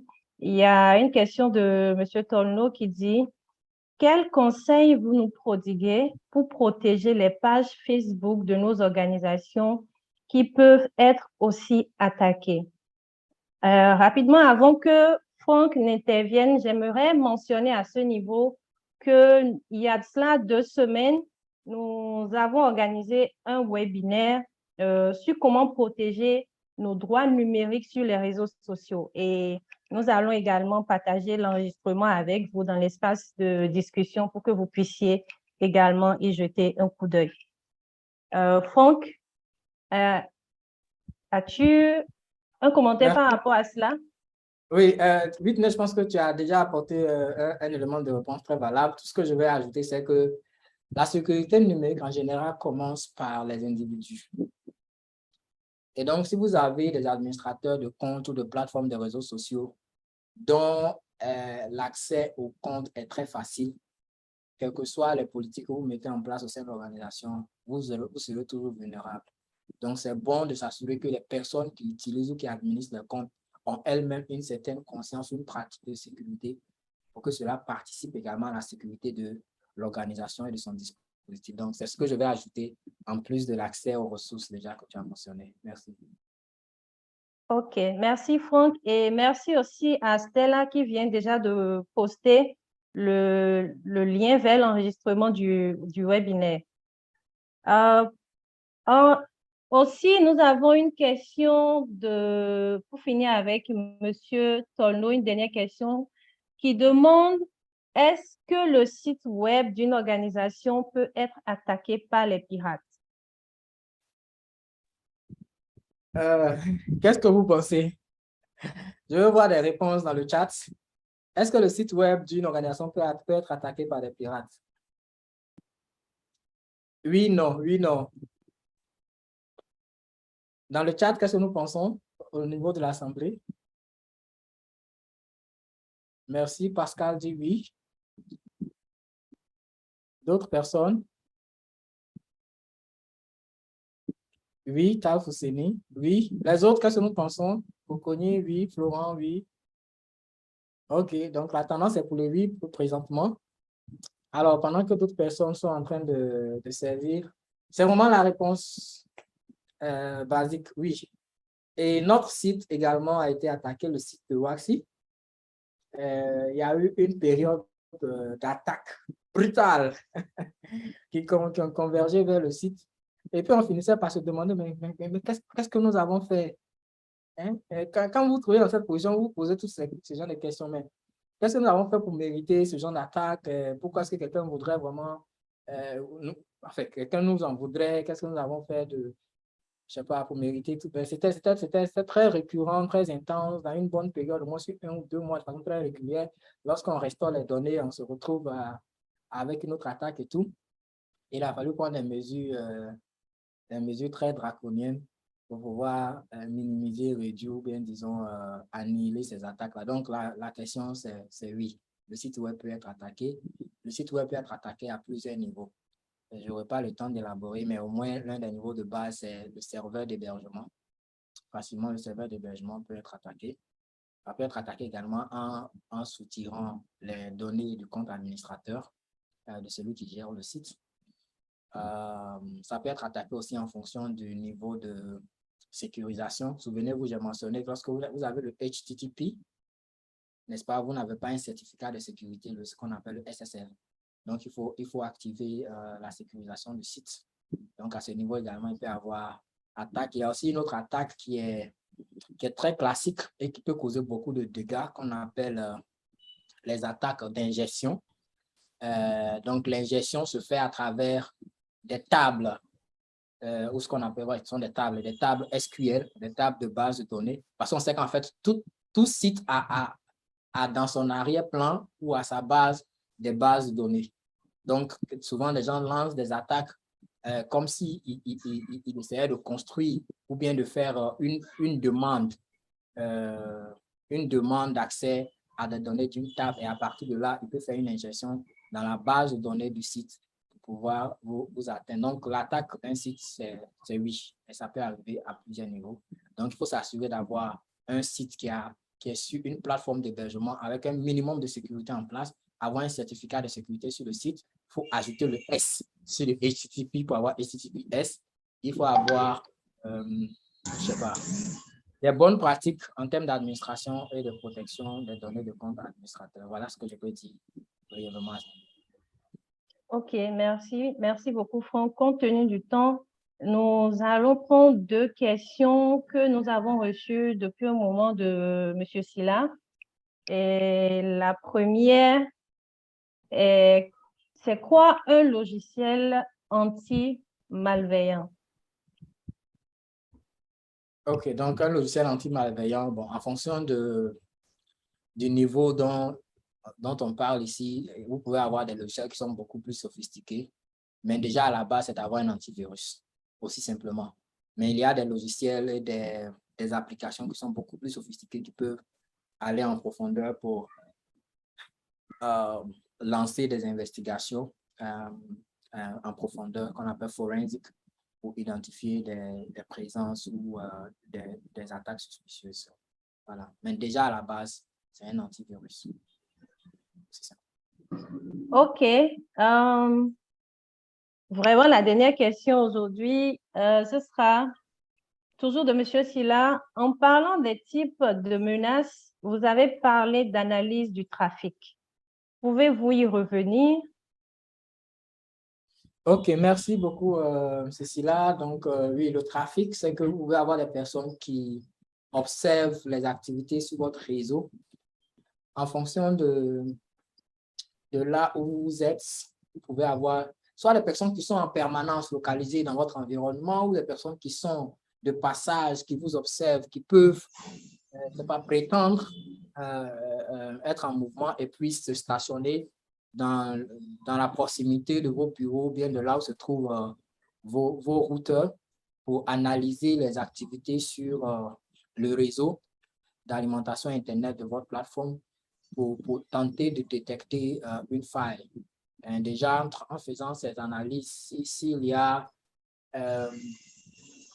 des failles qui sont détectées, ça c'est beaucoup plus facile de pouvoir lancer une pénétration ou bien de savoir là où est-ce que ces failles-là peuvent se trouver pour lancer une attaque. En général, les attaques sont lancées quand on arrive à identifier des données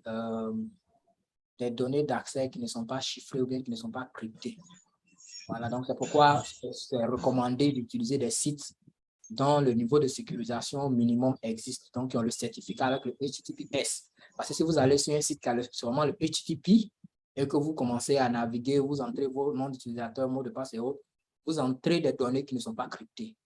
Donc, facilement, quelqu'un qui est en train de sniffer ou qui est en train d'analyser le trafic à ce moment-là peut facilement identifier des données qui sortent en grand caractère et qui peuvent être facilement utilisées pour vous attaquer. Donc, voilà un peu ce que je peux dire à ce moment. Merci beaucoup, Franck. Nous sommes pratiquement à la fin de ce webinaire et nous souhaiterons vous demander 5 minutes de votre temps. Bien évidemment, nous n'avons pas commencé à l'heure. Et avant de clôturer, j'aimerais prendre une toute dernière question qui est réapparue dans l'espace de discussion et qui est relative à la question concernant le site Internet. Est-ce qu'un site Internet peut être attaqué? On a tous répondu oui, oui. Il y a une question de Liliane qui dit « Quels peuvent être les risques liés au piratage ou attaque d'un site web? » OK, merci. Les risques sont nombreux. D'abord, le site peut être interrompu. Ça, c'est le premier risque. Le deuxième risque, c'est que les données qui sont contenues dans le site peuvent être piratées. Et quand on parle de données, en fait, souvent, on ne voit pas vraiment l'impact, mais c'est énorme parce que vous avez des données de personnes qui viennent consulter vos pages. Ça peut être des données de souscripteurs, ça peut être des adresses, ça peut être des cartes de crédit si les gens font des paiements, par exemple, sur votre site. Ça peut être la localisation géographique, ça peut être l'emploi de ces personnes. Donc, en fait, c'est important. Donc, les données peuvent être soutirées, les cartes de crédit ou les informations bancaires peuvent être soutirées, ou bien l'organisation elle-même peut être ciblée. Donc, les gens peuvent faire un profilage de l'organisation et tenter de pouvoir lancer, donc, à partir de la collecte de données numériques, une attaque physique sur les locaux de l'organisation en fonction de qui est intéressé par vous. Et nous avons plusieurs cas d'organisations qui ont eu leurs locaux, qui ont été vandalisés, tout ça, des disques qui ont été emportés, des données, tout ça. Donc, vraiment, les impacts aussi sont à plusieurs niveaux. Merci beaucoup, Franck. Merci également aux participants pour vos questions. Nous allons clôturer ce webinaire. Comme mentionné précédemment, ce webinaire fait partie intégrante d'un projet que nous sommes en train de mettre en œuvre et des organisations bénéficiaires sont sur cette plateforme avec nous et je souhaiterais les informer qu'un questionnaire d'évaluation post-webinaire vous sera envoyé et on vous invite à renseigner ce questionnaire-là. Je souhaiterais également rappeler que l'enregistrement de ce webinaire ainsi que la présentation de Franck vous sera envoyé par mail. Et j'espère bien que vous avez renseigné le formulaire qu'on a envoyé avec nous, qu'on vous a envoyé au début de ce webinaire, mais qu'on va également reposter. Ça nous permettra d'avoir votre adresse email, de vous envoyer l'enregistrement. Merci beaucoup, Stella. Stella vient de poster le lien. Nous vous invitons à renseigner le formulaire. J'aimerais également mentionner, avant d'inviter Franck pour son mot, que nous prévoyons lancer une enquête d'ici novembre. Il s'agit d'une étude que nous allons mener en Afrique de l'Ouest afin de déterminer les problèmes de sécurité numérique auxquels sont confrontées les organisations à but non lucratif. Et l'étude portera également sur certaines des politiques existantes dans la région. Alors, nous vous invitons donc à espérer le questionnaire d'enquête de notre part en novembre et nous vous invitons également à partager votre expérience avec nous. Alors, à ce stade, j'aimerais inviter Franck pour son mot de fin. Merci beaucoup, Whitney, et merci à tout le monde. Ce fut un très grand plaisir de partager cet après-midi avec vous. J'espère que le plaisir était partagé. En tout cas, nous avons eu beaucoup de questions, beaucoup de commentaires, de réactions. Et c'est avec plaisir que nous avons tenté de répondre ensemble à ces préoccupations. La conversation a été assez enrichissante pour nous également. Et je veux terminer en disant que, en tant que citoyens et activistes de l'ère du numérique, nous ne pouvons pas rester en marge des préoccupations de notre temps.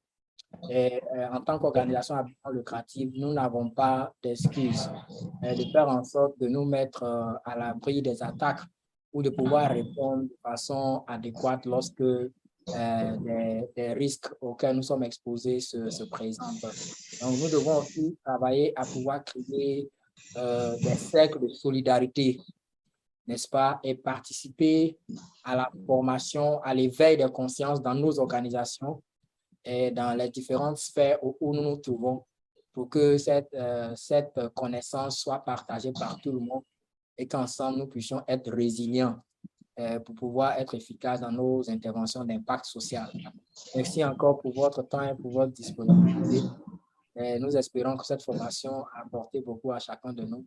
Nous vous souhaitons le meilleur. Sentez-vous libre de nous contacter à nos différentes adresses. Et nous avons la page techsoup.africa.org pour les assistances techniques. Bien de choses à vous. Bonne suite dans vos activités et puis tout le meilleur pour le futur. Merci beaucoup. Merci beaucoup, Franck. Merci d'avoir partagé ton expérience avec nous. C'était un plaisir pour nous de t'avoir sur cette plateforme. Merci à tous les participants pour votre participation active, le partage de vos expériences, les réponses données. Et nous sommes à la fin, nous sommes restés dans les 5 minutes exactement. J'aimerais à ce stade vous demander d'allumer vos vidéos pour que nous puissions prendre une photo de fin si vous avez la possibilité.